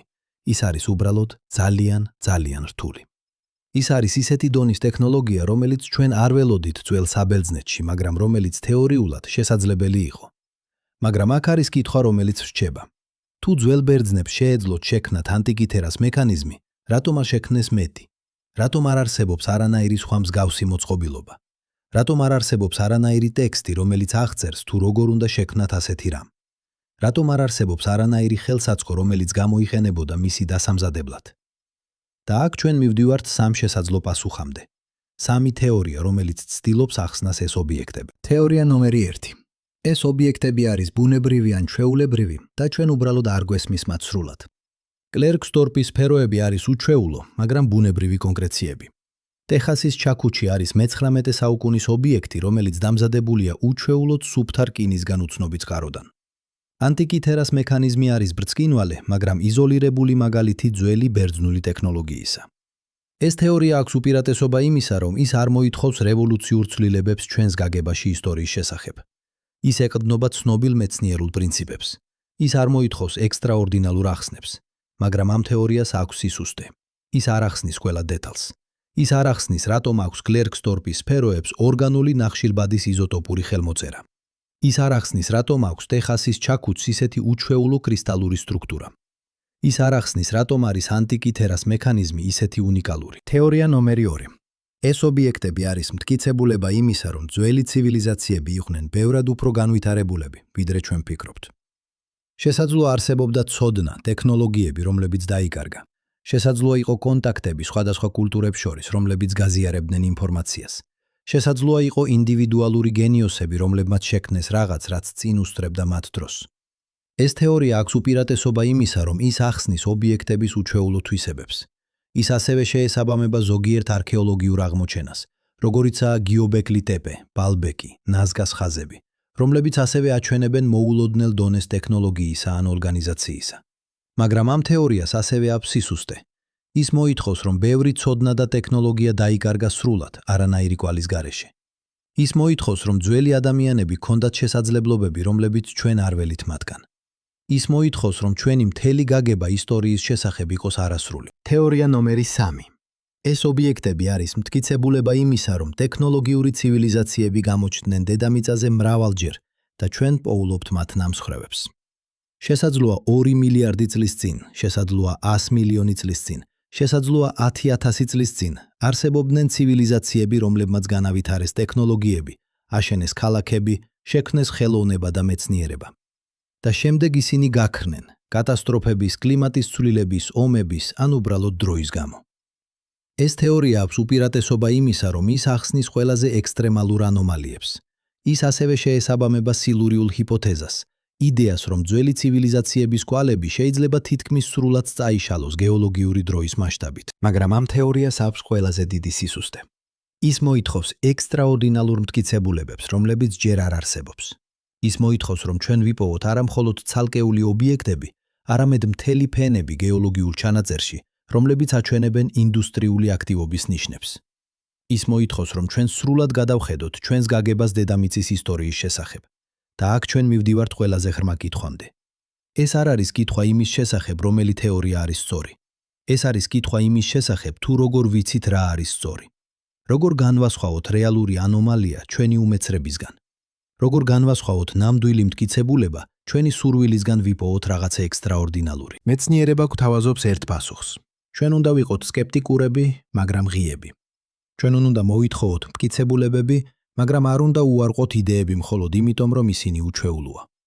ჩვენ უნდა გამოვიყენოთ ყველა ხელმისაწვდომი ინსტრუმენტი, ლაბორატორიული ანალიზი, გეოლოგიური კვლევა, არქეოლოგიური გათხრები, კომპიუტერული მოდელირება, რათა შევაგროვოთ მაქსიმალური ინფორმაცია. მაგრამ ამავე დროს ჩვენ უნდა გავაცნობიეროთ, რომ მეცნიერება არ არის სრულყოფილი. მეცნიერება არის პროცესი, რომელიც მუდმივად ვითარდება. ის, რასაც ჩვენ ვიცით დღეს, შეიძლება შეიცვალოს ხვალ, როცა ახალი მტკიცებულებები გამოჩნდება. ის, რასაც ჩვენ გვთვლით შეუძლებლად დღეს, შეიძლება აღმოჩნდეს შესაძლებელი ხვალ, როცა ახალი ტექნოლოგიები განვითარდება. და ეს გვიყვანს ბოლო, ყველაზე მნიშვნელოვან კითხვამდე. რა ნიშნავს ყოველივე ეს ჩვენთვის? რა ნიშნავს ის, თუ ჩვენ რეალურად ვიპოვით მტკიცებულებას იმისა, რომ ცივილიზაციები გამოჩნდნენ და გაქრნენ ადრე? რა ნიშნავს ის ჩვენი საკუთარი ცივილიზაციისთვის, ჩვენი საკუთარი მომავლისთვის? ეს არის კითხვები, რომლებზეც ჩვენ უნდა ვიფიქროთ. რადგან ისტორია არ არის მხოლოდ წარსულის შესახებ, ისტორია არის ასევე მომავლის შესახებ. და თუ ჩვენ ვისწავლით რაღაც წარსულიდან, თუ ჩვენ ვიპოვით მტკიცებულებას იმისა, რომ ცივილიზაციები შეიძლება აღწევენ დიდ სიმაღლეებს და შემდეგ დაეცნენ, ეს შეიძლება გვასწავლოს რაღაც მნიშვნელოვანი ჩვენი საკუთარი მომავლის შესახებ. მესმის სრულყოფილად რაზეც ფიქრობთ ახლა. თქვენ ფიქრობთ, კიდევ ერთი ისტორია დაკარგული ცივილიზაციების შესახებ.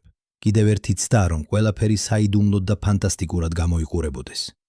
და გაქვთ სრული უფლება ასე იფიქროთ. რადგან ბოლო 40 წლის განმავლობაში ინტერნეტი გადაიუსო ათასობით ვებსაიტით, რომლებიც ყიდიან წიგნებს, ატლანტიდის საიდუმლოების, უცხო პლანეტელების ვიზიტების, ძველი ასტრონავტების შესაბის შესახებ. ყველა მათგანი იყენებს იმავე ობიექტებს, კლერკსდორფის სფეროებს, ტეხასის ჩაქუჩს, ანტიკითერას მექანიზმს, როგორც დამაჯერებელ მტკიცებულებას თავიანთი თეორიებისთვის. მაგრამ აქ არის განსხვავება. ის ვებსაიტები გეუბნებიან რა უნდა იფიქროთ. ისინი იწყებენ დასკვნით და შემდეგ ეძებენ მტკიცებულებებს, რომლებიც ემთხვევა ამ დასკვნას. ისინი იგნორირებენ ყველაფერს, რაც არ ეთანხმება მათ თეორიას. ისინი არ გეუბნებიან იმ ექსპერიმენტების შესახებ, რომლებმაც არ გამოიღო მოსალოდნელი შედეგები. ისინი არ გეუბნებიან იმ მეცნიერების შესახებ, რომლებიც არ ეთანხმებიან მათ. ჩვენ კი ვაკეთებთ პირიქით. ჩვენ დავიწყეთ კითხვებით, არა პასუხებით. ჩვენ განვიხილეთ ყველა მხარე, ხარდამჭერები და სკეპტიკოსები. ჩვენ წარმოვადგინეთ 3 განსხვავებული თეორია და არც ერთი მათგანი არ არის სწორი პასუხი. რადგან მეცნიერებაში არ არსებობს სწორი პასუხები, არსებობს მხოლოდ საუკეთესო ახსნა, რომელიც ჩვენ გვაქვს ამ მომენტში, იმ მტკიცებულებებით, რომლებიც ჩვენ გვაქვს ახლა. და ეს არის ზუსტად ის, რაც ხდება მეცნიერულ საზოგადოებაში ახლა. არ არის კონსენსუსი, არ არის ერთი მიღებული ახსნა. არის დებატები, დისკუსიები, კამათები. და ეს არის ჯანსაღი. ეს არის ზუსტად ის, როგორც მეცნიერება უნდა მუშაობდეს. მაგრამ ეხლა მოდით გავაკეთოთ რაღაც, რაც არავის გაუკეთებია ადრე. მოდით შევხედოთ არა ცალკეულ ობიექტებს, არამედ მთელ სურათს. მოდით შევხედოთ ყველა ანომალიას ერთად, არა როგორც იზოლირებულ კურიოზებს, არამედ როგორც შესაძლო ნიმუშს. წარმოიდგინეთ დროის ხაზი. 2.8 მილიონი წლის წინ, კლერკსდორპის სფეროები. 100 მილიონი წლის წინ, ტეხასის ჩაქუჩი, თუ ის რეალურად არის იმდენად ძველი. 2000 წლის წინ, ანტიკი თერას მექანიზმი. 11500 წლის წინ, გიობეკლი ტეპე. 4500 წლის წინ, დიდი პირამიდა გიზაში. 2000 წლის წინ, ბაღდადის ბატარეა. 1600 წლის წინ, დელის რკინის სვეტი. რა ვხედავთ? ხედავთ თუ არა ნიმუშს, ხედავთ თუ არა პროგრესიას, ან ხედავთ უბრალოდ შემთხვევით განაწილებულ ანომალიებს, რომლებსაც არ აქვთ კავშირი ერთმანეთთან. 2023 წელს დოქტორმა ადამ ფრანკმა და გავინ შმიდტმა, იგივე მეცნიერები, რომლებმაც შემოგთავაზეს სილურიული ჰიპოთეზა, გამოაქვეყნეს მეორე სტატია. ამჯერად ისინი სვამდნენ უფრო კონკრეტულ კითხვას. თუ ინდუსტრიული ცივილიზაცია არსებობდა დედამიწაზე ადრე, რა იქნებოდა ყველაზე ადვილად აღმოსაჩენი კვალი? მათი პასუხი იყო გასაოცარი. პლასტიკი. არა შენობები, არა ხელსაწყოები, არა თუნდაც მეტალები. პლასტიკი. რადგან პლასტიკი არის ერთადერთი მასალა, რომელიც არ არსებობს ბუნებაში, ის არის სრულიად ხელოვნური. და როცა პლასტიკი ინგრევა, ის არ ქრება, ის იშლება მიკროპლასტიკად, რომელიც შეიძლება შენარჩუნდეს დანალექებში მილიონობით წლის განმავლობაში.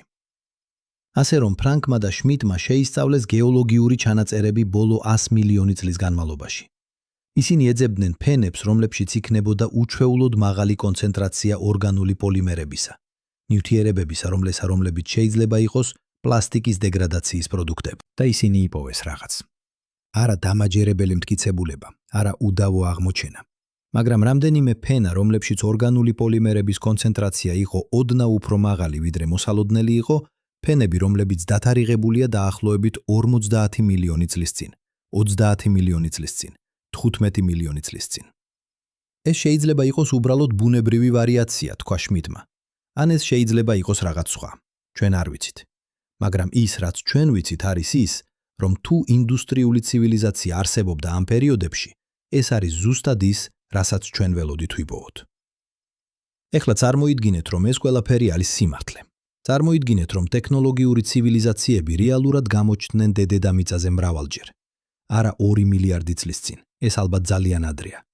მაგრამ შესაძლოა 50 მილიონი წლის წინ, შესაძლოა 30 მილიონი წლის წინ, შესაძლოა 15 მილიონი წლის წინ. რა იქნებოდა ეს ცივილიზაციები? ვინ იქნებოდნენ ისინი? ადამიანები? არა, რადგან ადამიანები გამოჩნდნენ მხოლოდ 2 მილიონი წლის წინ. მაშ ვინ? სხვა სახეობა? რომელი? პალეონტოლოგიური ჩანაწერები გვიჩვენებს, რომ 50 მილიონი წლის წინ დედამიწაზე არსებობდნენ მრავალი ინტელექტუალური სახეობა. პრიმატები, რომლებიც ახლახან გამოეყვნენ ძირითად პრიმატების ხაზს, ადრეული დელფინები და ვეშაპები, რომლებთაც უკვე ჰქონდათ დიდი ტვინი. ადრეული ფრინველები, რომელთაგან ზოგიერთი იყო გასაოცრებით ინტელექტუალური. მაგრამ არც ერთი მათგანი არ აჩვენებს ნიშნებს იმისა, რომ მათ შექმნეს ხელსაწყოები, ააშენეს სტრუქტურები, განავითარეს ტექნოლოგია. ან მაინც ჩვენ არ ვხედავთ ასეთ ნიშნებს. მაგრამ როგორ ვიცით, რას ვეძებთ? როგორ ვიცით, როგორ გამოიყურებოდა ტექნოლოგია, რომელიც შექმნილია არა ხელებით, არამედ ფრთხილებით, ან ფარფლებით, ან ტრუნკებით? წარმოიდგინეთ ცივილიზაცია, რომელიც შექმნილია დელფინების მიერ. ისინი არ შეიძლება ააშენონ შენობები, ისინი ცხოვრობენ წყალში. ისინი არ შეიძლება გააკეთონ ცეცხლი, წყალი ხსნის ცეცხლს. მაგრამ ისინი შეიძლება შექმნან რთული სოციალური სტრუქტურები. ისინი შეიძლება განავითარონ ენა, კულტურა, ხელოვნება. ისინი შეიძლება გამოიგონონ ხელსაწყოები, რომლებიც მუშაობს წყალში, ბიოლუმინესცენცია სინათლისთვის, ბიოაკუსტიკა კომუნიკაციისთვის, ბიოქიმია მედიცინისთვის. და რა დარჩებოდა ასეთი ცივილიზაციისგან? თითქმის არაფერი. შესაძლოა რამდენიმე ქვის ხელსაწყო, რომელიც გამოიყენებოდა ნიჟარების გასახსნელად. შესაძლოა რამდენიმე ძვლის ნამსხვრევი, რომელიც აჩვენებს უჩვეულო ცვეთის ნიმუშებს. შესაძლოა რამდენიმე გეოლოგიური ანომალია, ფენები დანალექებში, სადაც ორგანული მასალის კონცენტრაცია ოდნავ უფრო მაღალია ვიდრე მოსალოდნელი. ან წარმოიდგინეთ ცივილიზაცია, რომელიც შექმნილია ფრინველების მიერ. ისინი შეიძლება ააშენონ ბუდეები, რთული სტრუქტურები, რომლებიც აჩვენებენ არქიტექტურულ დახვეწილობას. ისინი შეიძლება გამოიყენონ ხელსაწყოები, ჯოხები, ჭიების ამოსაღებად, ქვები თხილის გასატეხად. ისინი შეიძლება განავითარონ კულტურა, სიმღერები, რომლებიც გადაეცემა თაობიდან თაობას, ტრადიციები, რომლებიც განსხვავდება სხვადასხვა პოპულაციებში. მაგრამ ფრინველების ბუდეები არ ინახება. ისინი დამზადებულია ორგანული მასალისგან, ტოტებისგან, ფოთლებისგან, ბალახისგან, რომელიც იშლება რამდენიმე წლის განმავლობაში. მათი ხელსაწყოები არის მარტივი, ჯოხები და ქვები, რომლებიც არ განსხვავდება ბუნებრივი ობიექტებისგან. მათი კულტურა არის არამატერიალური.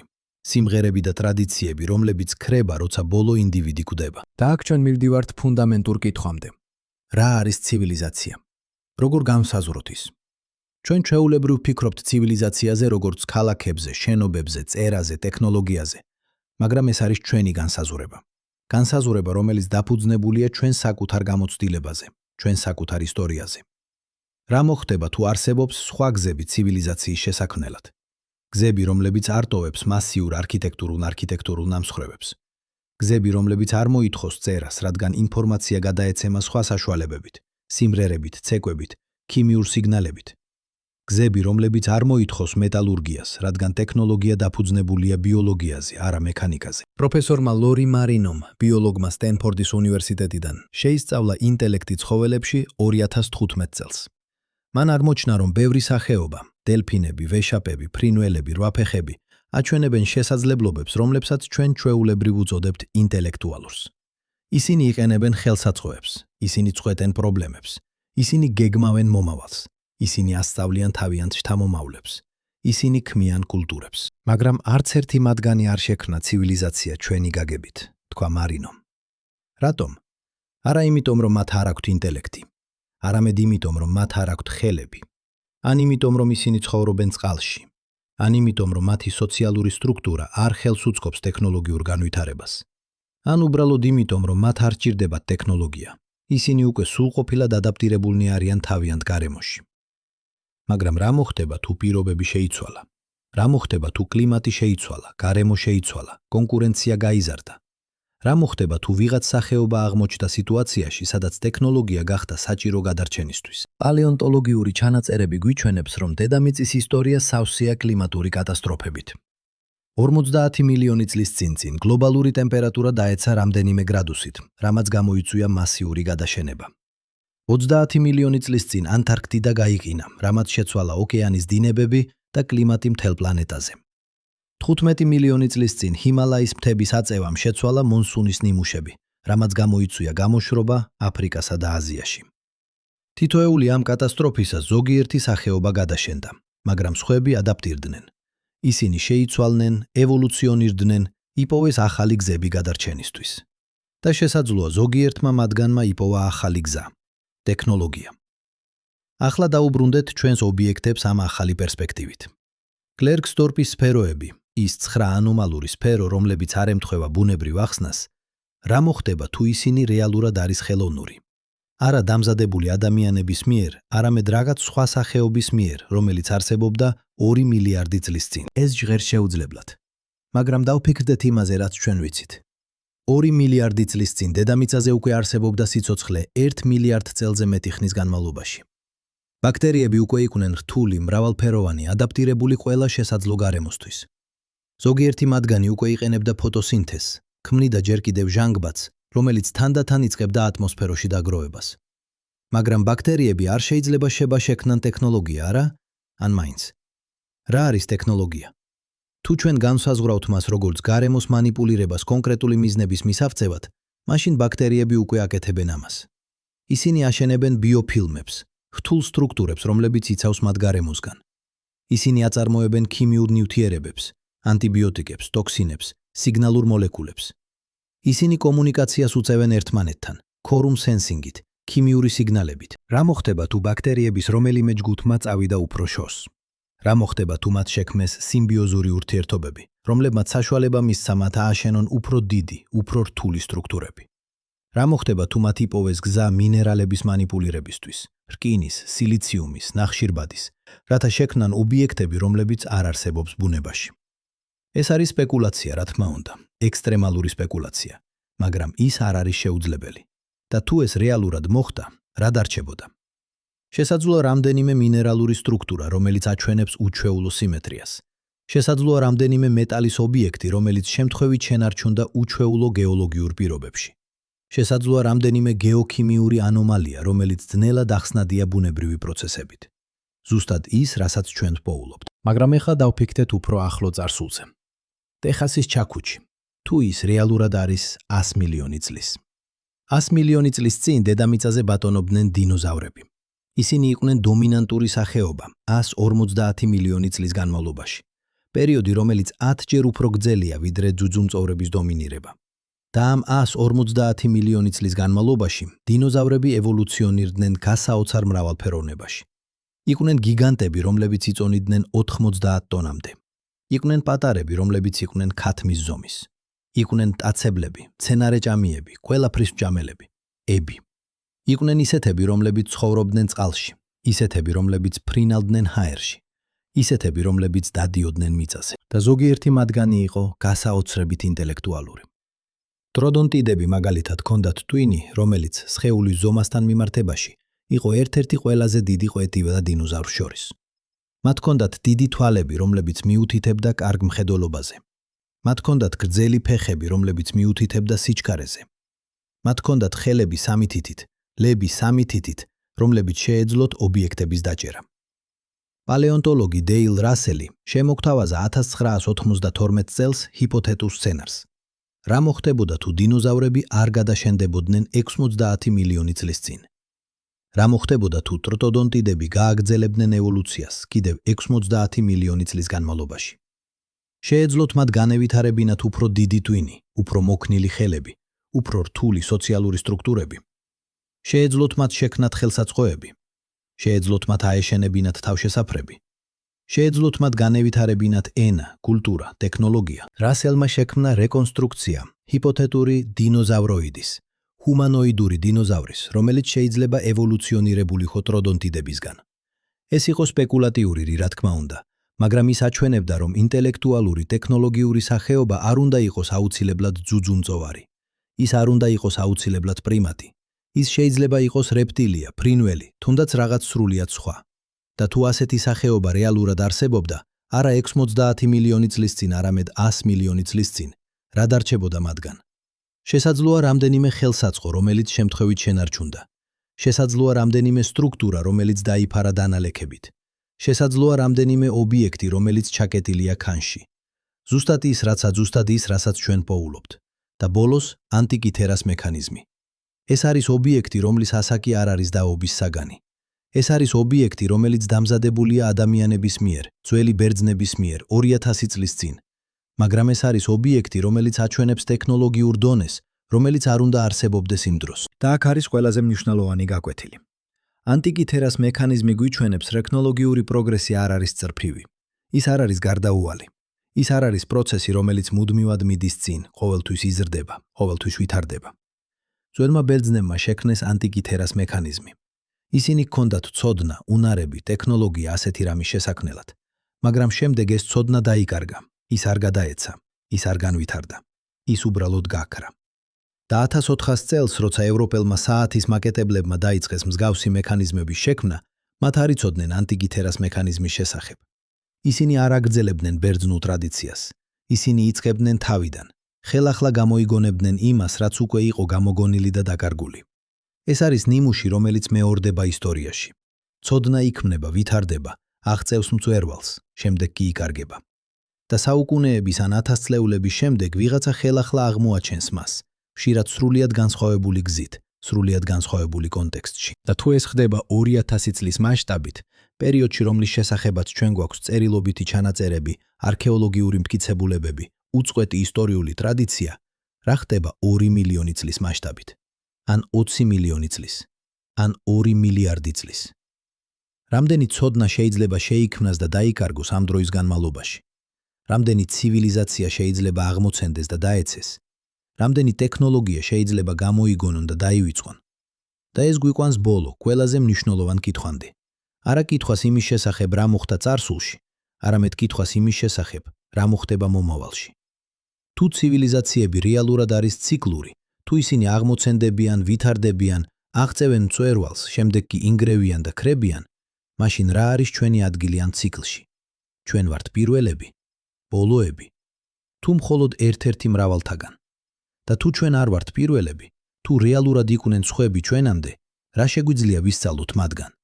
რა შეგვიძლია ვისწავლოთ მათი წარმატებებიდან? რა შეგვიძლია ვისწავლოთ მათი წარუმატებლობებიდან? და ყველაზე მნიშვნელოვანი, რა შეგვიძლია გავაკეთოთ, რათა თავიდან ავიცილოთ მათი ბედი? რა შეგვიძლია გავაკეთოთ, რათა დავრწმუნდეთ, რომ ჩვენი ცივილიზაცია არ გახდება მხოლოდ კიდევ ერთი დაკარგული ფენა გეოლოგიურ ჩანაწერში, კიდევ ერთი ნაკრები ანომალური ობიექტები, რომლებსაც მომავლის არქეოლოგები იპოვიან და გაოცდებიან. ეს არის კითხვები, რომლებზეც ჩვენ უნდა ვიფიქროთ. არა იმიტომ, რომ ჩვენ გვაქვს პასუხები, არამედ იმიტომ, რომ თავად კითხვები არის მნიშვნელოვანი. რადგან როცა ჩვენ სვამთ ამ კითხვებს, ჩვენს ჩვენ იწყებთ ხედვას ჩვენი საკუთარი ცივილიზაციის სხვა პერსპექტივიდან. არა როგორც გარდაუვალი, არა როგორც მარადიული, არამედ როგორც მყიფე, დროებითი, ერთ-ერთი მრავალთაგან. და შესაძლოა ეს პერსპექტივა, ეს გაცნობიერება ჩვენი საკუთარი სიმპლიფისა არის ზუსტად ის, რაც ჩვენ გვჭირდება, რათა გადავრჩეთ, რათა ვისწავლოთ წარსულიდან, რათა ავაშენოთ მომავალი, რომელიც არ გაიმეორებს წარსულის შეცდომებს. მაგრამ ამისთვის ჩვენ პირველ რიგში უნდა გავიგოთ, რა არის ის, რასაც ჩვენ რეალურად არ ვიცით. რა არის ის საზღვრები ჩვენი ცოდნისა, ის ხრელები ჩვენს გაგებაში, ის კითხვები, რომლებზეც ჩვენ ჯერ კიდევ არ გვაქვს პასუხები. და ეს არის ზუსტად ის, რაზეც ჩვენ უნდა ვისაუბროთ შემდეგ. არა იმაზე, რასაც ჩვენ ვიცით, არამედ იმაზე, რასაც ჩვენ არ ვიცით. არა იმაზე, რაც დამტკიცებულია, არამედ იმაზე, რაც რჩება საიდუმლოდ. არა იმაზე, სადაც მეცნიერება გვაძლევს პასუხებს, არამედ იმაზე, სადაც მეცნიერება გვიჩვენებს საზღვრებს ჩვენი გაგებისა. რადგან ზუსტად იქ, ამ საზღვრებზე იწყება ყველაზე საინტერესო კითხვები. ზუსტად იქ იწყება ნამდვილი ძიება, ზუსტად იქ იწყება ნამდვილი მეცნიერება. მაგრამ ახლა დავფიქრდეთ იმაზე, რაზეც ჩვენ რეალურად არ ვსაუბრობთ. დავფიქრდეთ იმ კითხვებზე, რომლებსაც ჩვენ ვერ იდებით, რადგან ისინი ძალიან დიდია, ძალიან რთულია, ძალიან შემაშფოთებელია. პირველი კითხვა: რა არის დრო? ჩვენ საუბრობთ 2 მილიარდ წელზე, 100 მილიონ წელზე, 2000 წელზე. თითქოს ეს რიცხვები რაღაცას ნიშნავს, მაგრამ რას ნიშნავს 2 მილიარდი წელი? თქვენ შეგიძლიათ რეალურად წარმოიდგინოთ ეს. თქვენ შეგიძლიათ იგრძნოთ ეს. ადამიანის სიცოცხლე არის დაახლოებით 80 წელი. ეს არის ის, რასაც ჩვენ ვიცნობთ. ეს არის ის მასშტაბი, რომელზეც ჩვენი ტვინი ადაპტირებულია. ჩვენ შეგვიძლია გავიგოთ 1 წელი. ეს არის 4 სეზონი, 12 თვე, 365 დღე. ჩვენ შეგვიძლია გავიგოთ 10 წელი. ეს არის ბავშვობიდან მოზარდობამდე, ან 1 სამუშაოდან მეორემდე. ჩვენ შეგვიძლია ძალიან ძალით გავიგოთ 100 წელი. ეს არის 1 თაობიდან მაობიდან მეორემდე, ბებიისგან შვილიშვილამდე. მაგრამ 1000 წელი, ეს უკვე იწყებს გაურკვევლობას.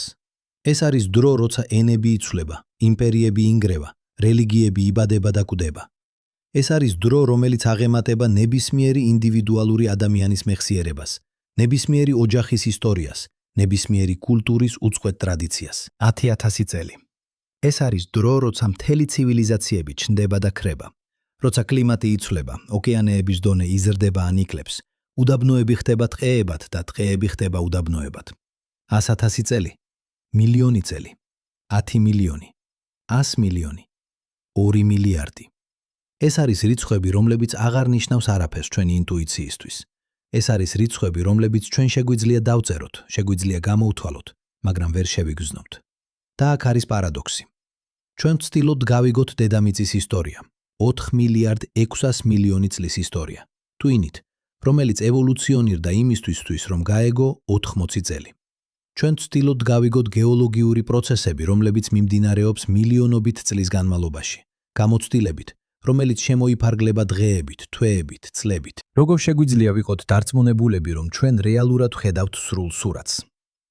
როგორ შეგვიძლია ვიყოთ დარწმუნებულები, რომ ჩვენ არ გვაკლია რაღაც მნიშვნელოვანი, რაღაც ფუნდამენტური, უბრალოდ იმიტომ, რომ ის ხდება მასშტაბით, რომელიც ძალიან დიდია, ან ძალიან პატარაა ჩვენი აღქმისთვის.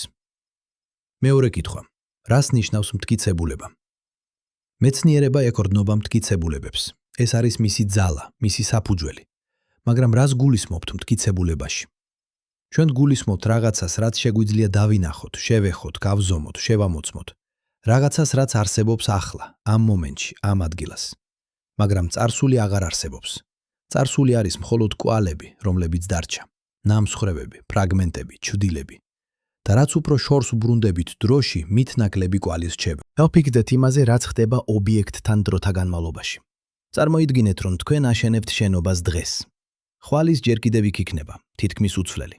1 წლის შემდეგ ის ოდნავ გაცვდება. საღებავი გაფემქთალდება, ხის ნაწილები დაიწყებს შეკუმშვას, მეტალის ნაწილები შეიძლება დაიწყოს ჟანგვა. 10 წლის შემდეგ ცვეთა იქნება ათვალსაჩინო. 100 წლის შემდეგ შენობა მოითხოვს სერიოზულ რემონტს ან დაინგრევა.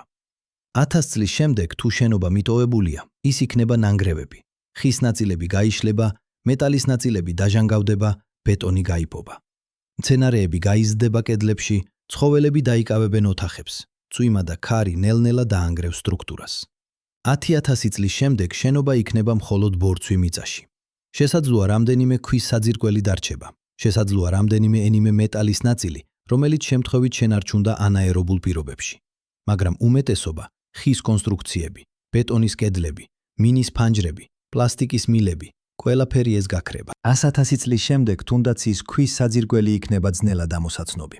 ეროზია, ტექტონიკური მოძრაობები, დანალექების დაგროვება, ყველა ეს პროცესი ნელ-ნელა წაშლის ყველა კვალს. მილიონი წლის შემდეგ არაფერი დარჩება. არანაირი ნიშანი იმისა, რომ აქ ოდესმე იყო შენობა, ქალაქი, ცივილიზაცია. და ეს არის მხოლოდ ერთი შენობა. წარმოიდგინეთ მთელი ქალაქი. წარმოიდგინეთ მთელი ცივილიზაცია. რა დარჩება მათგან მილიონი წლის შემდეგ? 10 მილიონი წლის შემდეგ? 100 მილიონი წლის შემდეგ?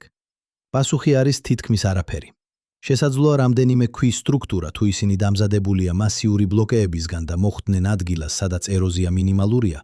შესაძლოა რამდენიმე მეტალის ობიექტი, თუ ისინი შემთხვევით მოხვდნენ ანაერობულ პირობებში, ჭაობში, ღრმა ტბაში, დაფარულნი დანალექებით. შესაძლოა რამდენიმე გეოქიმიური ანომალია, ფენები დანალექებში, სადაც გარკვეული ელემენტების კონცენტრაცია ოდნავ განსხვავდება მოსალოდნელისგან. და ეს არის ყველაფერი. ეს არის ყველაფერი, რაც დარჩება მთელი ცივილიზაციისგან. ცივილიზაციისგან, რომელმაც შესაძლოა ააშენა ქალაქები, შექმნა ხელოვნება, განავითარა მეცნიერება, გამოიგონა ტექნოლოგიები. მესამე კითხვა. როგორ ვიცით, რას ვეძებთ? წარმოიდგინეთ, რომ თქვენ არქეოლოგი ხართ მომავლიდან, 10 მილიონი წლის მომავლიდან. თქვენ თხრით დედამიწის ზედაპირს და პოულობთ უცნაურ ფენას დანალექებში. ამ ფენაში თქვენ ხედავთ მაღალ კონცენტრაციას გარკვეული ელემენტებისა: ტყვის, ვერცხლის, ოქროს, იშვიათი დედამიწის ელემენტების. თქვენ ასევე ხედავთ უჩვეულო იზოტოპურ ხელმოწერებს, ნახშირბადის იზოტოპების ანომალიას, რადიოაქტიური ელემენტების კვალებს. რა სიტყოდით?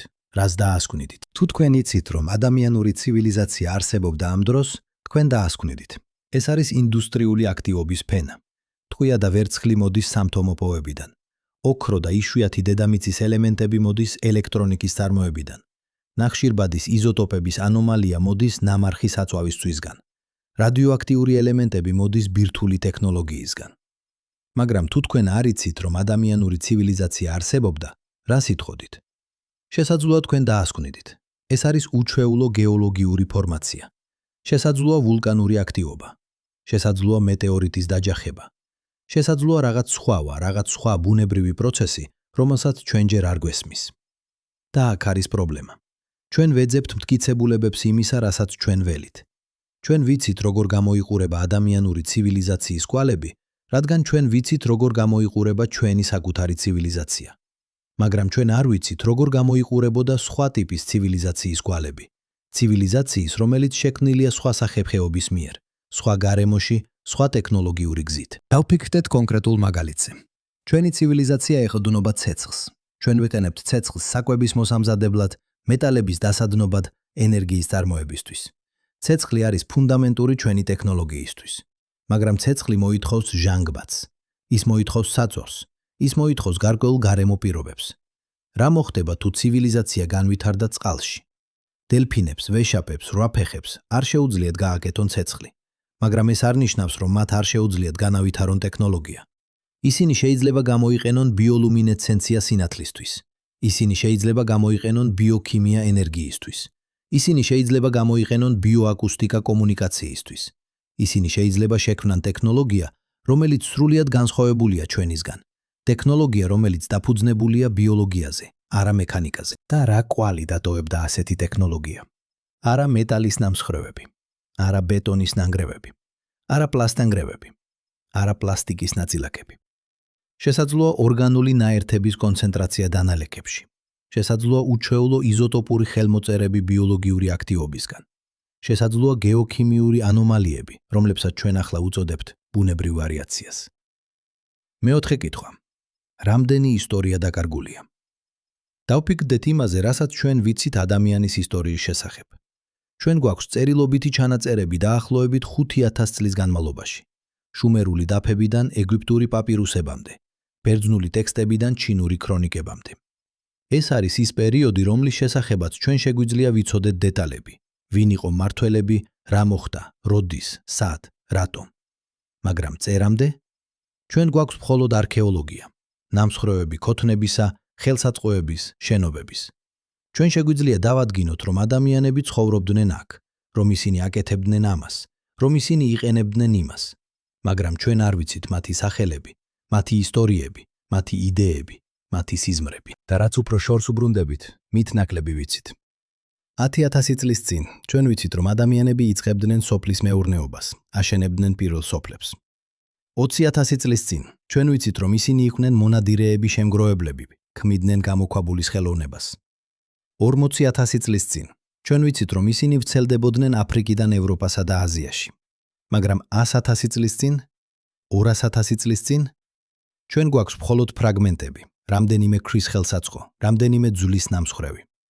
ჩვენ ვიცით, რომ ადამიანები არსებობდნენ, მაგრამ ჩვენ არ ვიცით, როგორ ცხოვრობდნენ ისინი, რას ფიქრობდნენ, რას გრძნობდნენ. და ეს არის მხოლოდ Homo sapiens-ი, ჩვენი საკუთარი სახეობა. მაგრამ იყვნენ სხვა ადამიანის სახეობები, ნეანდერტალელები, რომლებიც არსებობდნენ 200,000 წლამდე და გაქრნენ 40,000 წლის წინ. დენისოველები, რომლებიც არსებობდნენ სიბირში და სამხრეთ-აღმოსავლეთ აზიაში. Homo erectus-ი, რომელიც არსებობდა თითქმის 2 მილიონი წლის განმავლობაში. რა იყო მათი ცხოვრება? რა იყო მათი კულტურა? ჰქონდათ თუ არა მათ ენა, ხელოვნება, რელიგია? ჩვენ არ ვიცით. ჩვენ გვაქვს მხოლოდ ძვლები და ქვის ხელსაწყოები. ყველაფერი დანარჩენი, მათი აზრები, მათი გრძნობები, მათი ისტორიები დაკარგულია სამუდამოდ. და ეს არის მხოლოდ ბოლო 2 მილიონი წელი. მაგრამ სიცოცხლე დედამიწაზე არსებობს 4 მილიარდი წლის განმავლობაში. 4 მილიარდი წელი ევოლუციისა, ადაპტაციისა, ინოვაციისა. 4 მილიარდი წელი, რომლის განმავლობაში სიცოცხლე მიპოვა ათასობით, მილიონობით გზა გადარჩენისთვის, გამრავლებისთვის, აყვავებისთვის.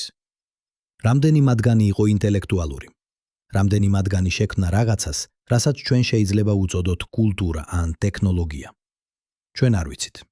ჩვენ ვერასოდეს გავიგებთ. რადგან კვალები თუ ისინი არსებობდნენ, დიდი ხნის წინ გაქრა. მეხუთე კითხვა. რა არის ის, რასაც ჩვენ ვერასოდეს გავიგებთ? მეცნიერება არის ძლიერი ინსტრუმენტი. ბოლო 400 წლის განმავლობაში მეცნიერებამ გამოავლინა უზარმაზარი რაოდენობით ინფორმაცია სამყაროს შესახებ. ჩვენ გავიგეთ, რომ დედამიწა ბრუნავს მზის გარშემო. ჩვენ გავიგეთ, რომ სიცოცხლე ევოლუციონირებს. ჩვენ გავიგეთ, რომ მატერია შედგება ატომებისგან, ატომები შედგება ელემენტარული ნაწილაკებისგან. ჩვენ გავიგეთ, რომ სამყარო დაიწყო დიდი აფეთქებით 14 მილიარდ წელზე მეტი ხნის წინ.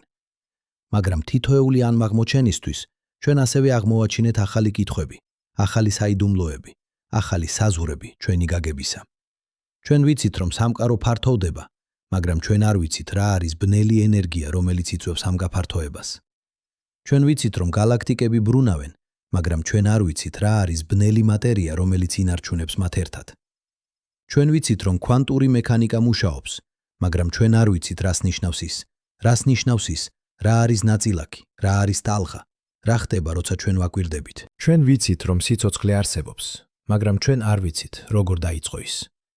ჩვენ ვიცით, რომ ცნობიერება არსებობს, მაგრამ ჩვენ არ ვიცით, რა არის ის, როგორ წარმოიქმნება სუბიექტური გამოცდილება ნეირონების აქტივობიდან. და ზოგიერთი ამ კითხვებისთვის შესაძლოა არ არსებობს პასუხები. არა იმიტომ, რომ ჩვენ არ ვართ საკმარისად ჭკვიანები, არა იმიტომ, რომ ჩვენ არ გვაქვს საკმარისი ტექნოლოგია, არამედ იმიტომ, რომ ზოგიერთი კითხვა შეიძლება იყოს ფუნდამენტურად უპასუხო. არა იმიტომ, რომ პასუხი რთულია, არამედ იმიტომ, რომ თავად კითხვა შეიძლებაება იყოს არასწორად ფორმულირებული, დაფუძნებული არასწორ დაშვებებზე, მიმართული არასწორ მიმართულებით. დავფიქრდეთ კითხვაზე, რა იყო დიდ აფეთქებამდე? ეს ჟღერს როგორც ლეგიტიმური კითხვა, მაგრამ თუ დრო თავად დაიწყო დიდი აფეთქებით, მაშინ მანამდე არ არსებობს. კითხვა არ აზრი აქვს არა იმიტომ, რომ ჩვენ არ ვიცით პასუხი, არამედ იმიტომ, რომ თავად კითხვა არის კატეგორიული შეცდომა. ანალოგიურად კითხვა, რატომ არსებობს რაღაც და არა არაფერი, შეიძლება იყოს კითხვა, რომელსაც არ აქვს პასუხი. არა იმიტომ, რომ პასუხი ძალიან რთულია, არამედ იმიტომ, რომ კითხვა თავად შეიძლება იყოს დაფუძნებული არასწორ გაგებაზე იმისა, რა არის არსებობა, რა არის არაფერი, რა არის რატომ. მაგრამ ეხლა დაუბრუნდეთ იქ, საიდანაც დავიწყეთ. დაუბრუნდეთ იმ მუზეუმის დარბაზს სამხრეთ აფრიკაში, სადაც დევს პატარა მეტალის სფერო, 3 პარალელური ღარით. დაუბრუნდეთ იმ ვიტრინას, რომელსაც ათასობით ვიზიტორი გადის ყოველდღე, უყურებს რამდენიმე წამს და მიდის. უმეტესობა მათგანი არ იცის, რომ ეს სფერო არის 2 მილიარდ 800 მილიონი წლის. ისინი არ იციან, რომ მეცნიერები კამათობენ, არის თუ არა ის ბუნებრივი თუ ხელოვნური. ისინი არ იციან, რომ ეს პატარა ობიექტი წარმოადგენს ერთ-ერთ ყველაზე ღრმა საიდუმლოს დედამიწის ისტორიაში. მაგრამ შესაძლოა ეს არის სწორი. შესაძლოა ჩვენ არ უნდა ვიცოდეთ ყველაფერი. შესაძლოა ზოგიერთი საიდუმლო უნდა დარჩეს საიდუმლოდ. არა იმიტომ, რომ ჩვენ ვერ გავიგებთ მათ, არამედ იმიტომ, რომ თავად საიდუმლო არის ღირებული. დავფიქრდეთ იმაზე, რას კარგავს ადამიანობა, როცა ის კარგავს საიდუმლოს. როცა ყველაფერი ახსნილია, კატეგორიზებულია, გაგებულია, რა რჩება? რა რჩება გასაკვირად? რა რჩება აღმოსაჩენად? რა რჩება იმისთვის, რომ გვაიჯულოს ვიფიქროთ, ვიკითხოთ, ვეძებოთ? შესაძლოა კლერკსდორპის სფეროები, ტეხაოები, ტეხასის ჩაქუჩი, ანტიკითერას მექანიზმი არის ღირებული არა იმიტომ, რომ ისინი მტკიცებულებაა დაკარგული ცივილიზაციებისა. შესაძლოა ისინი ღირებულია იმიტომ, რომ ისინი არის შეხსენება. შეხსენება იმისა, რომ ჩვენ არ ვიცით ყველაფერი. შეხსენება იმისა, რომ სამყარო უფრო დიდია, უფრო რთულია, უფრო საიდუმლოა ვიდრე ჩვენი თეორიები, ჩვენი მოდელები, ჩვენი ახსნები. გახსოვთ, როგორ დავიწყეთ? გახსოვთ ის პირველი სურათი, მუზეუმის დარბაზი, ვიტრინა, პატარა სფერო. გახსოვთ ის გრძნობა, რომელიც თქვენ გქონდათ, როცა გაიგეთ, რომ ეს სფერო არის 2 მილიარდ 800 მილიონი წლის. ის შოკი, ის დაბნეულობა, ის გაოცება. ახლა ამ მოგზაურობის ბოლოს რას გრძნობთ? გაქვთ თუ არა პასუხები? გაქვთ თუ არა ნათელი გაგება იმისა, რა არის ეს ობიექტები? ალბათ არა. ალბათ თქვენ გაქვთ მეტი კითხვები ახლა, ვიდრე გქონდათ დასაწყისში. ალბათ თქვენ გრძნობთ უფრო დაბნეულს, უფრო გაურკვევას, უფრო გაოცებულს. და ეს არის კარგი. ეს არის ზუსტად ის, რაც უნდა მოხდეს. რადგან ნამდვილი ცოდნა არ იწყება პასუხებით, ის იწყება კითხვებით. ნამდვილი გაგება არ არის დარწმუნება, ის არის ეჭვი, ძიება, გაოცება.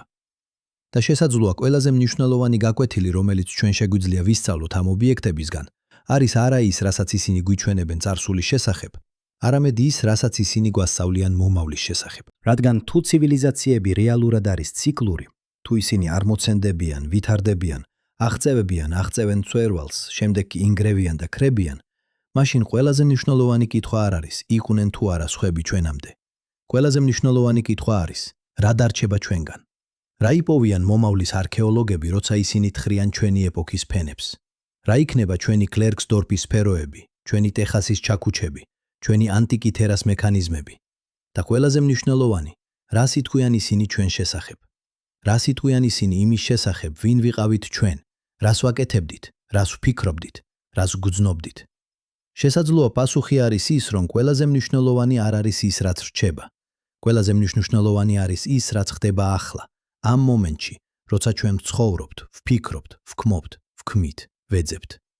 რადგან შესაძლოა ის, რასაც ჩვენ უწოდებთ ცრასაც ჩვენ უწოდებთ ცივილიზაციას, არ არის ის, რაც რჩება. შესაძლოა ის არის ის, რაც ხდება. ის მომენტი, როცა ცნობიერება აღმოცენდება სამყაროში, უყურებს ვარსკვლავებს და ეკითხება, ვინ ვართ ჩვენ? საიდან მოვედით? სად მივდივართ? და შესაძლოა პასუხი არ არის მნიშვნელოვანი. შესაძლოა მნიშვნელოვანია მხოლოდ ის, რომ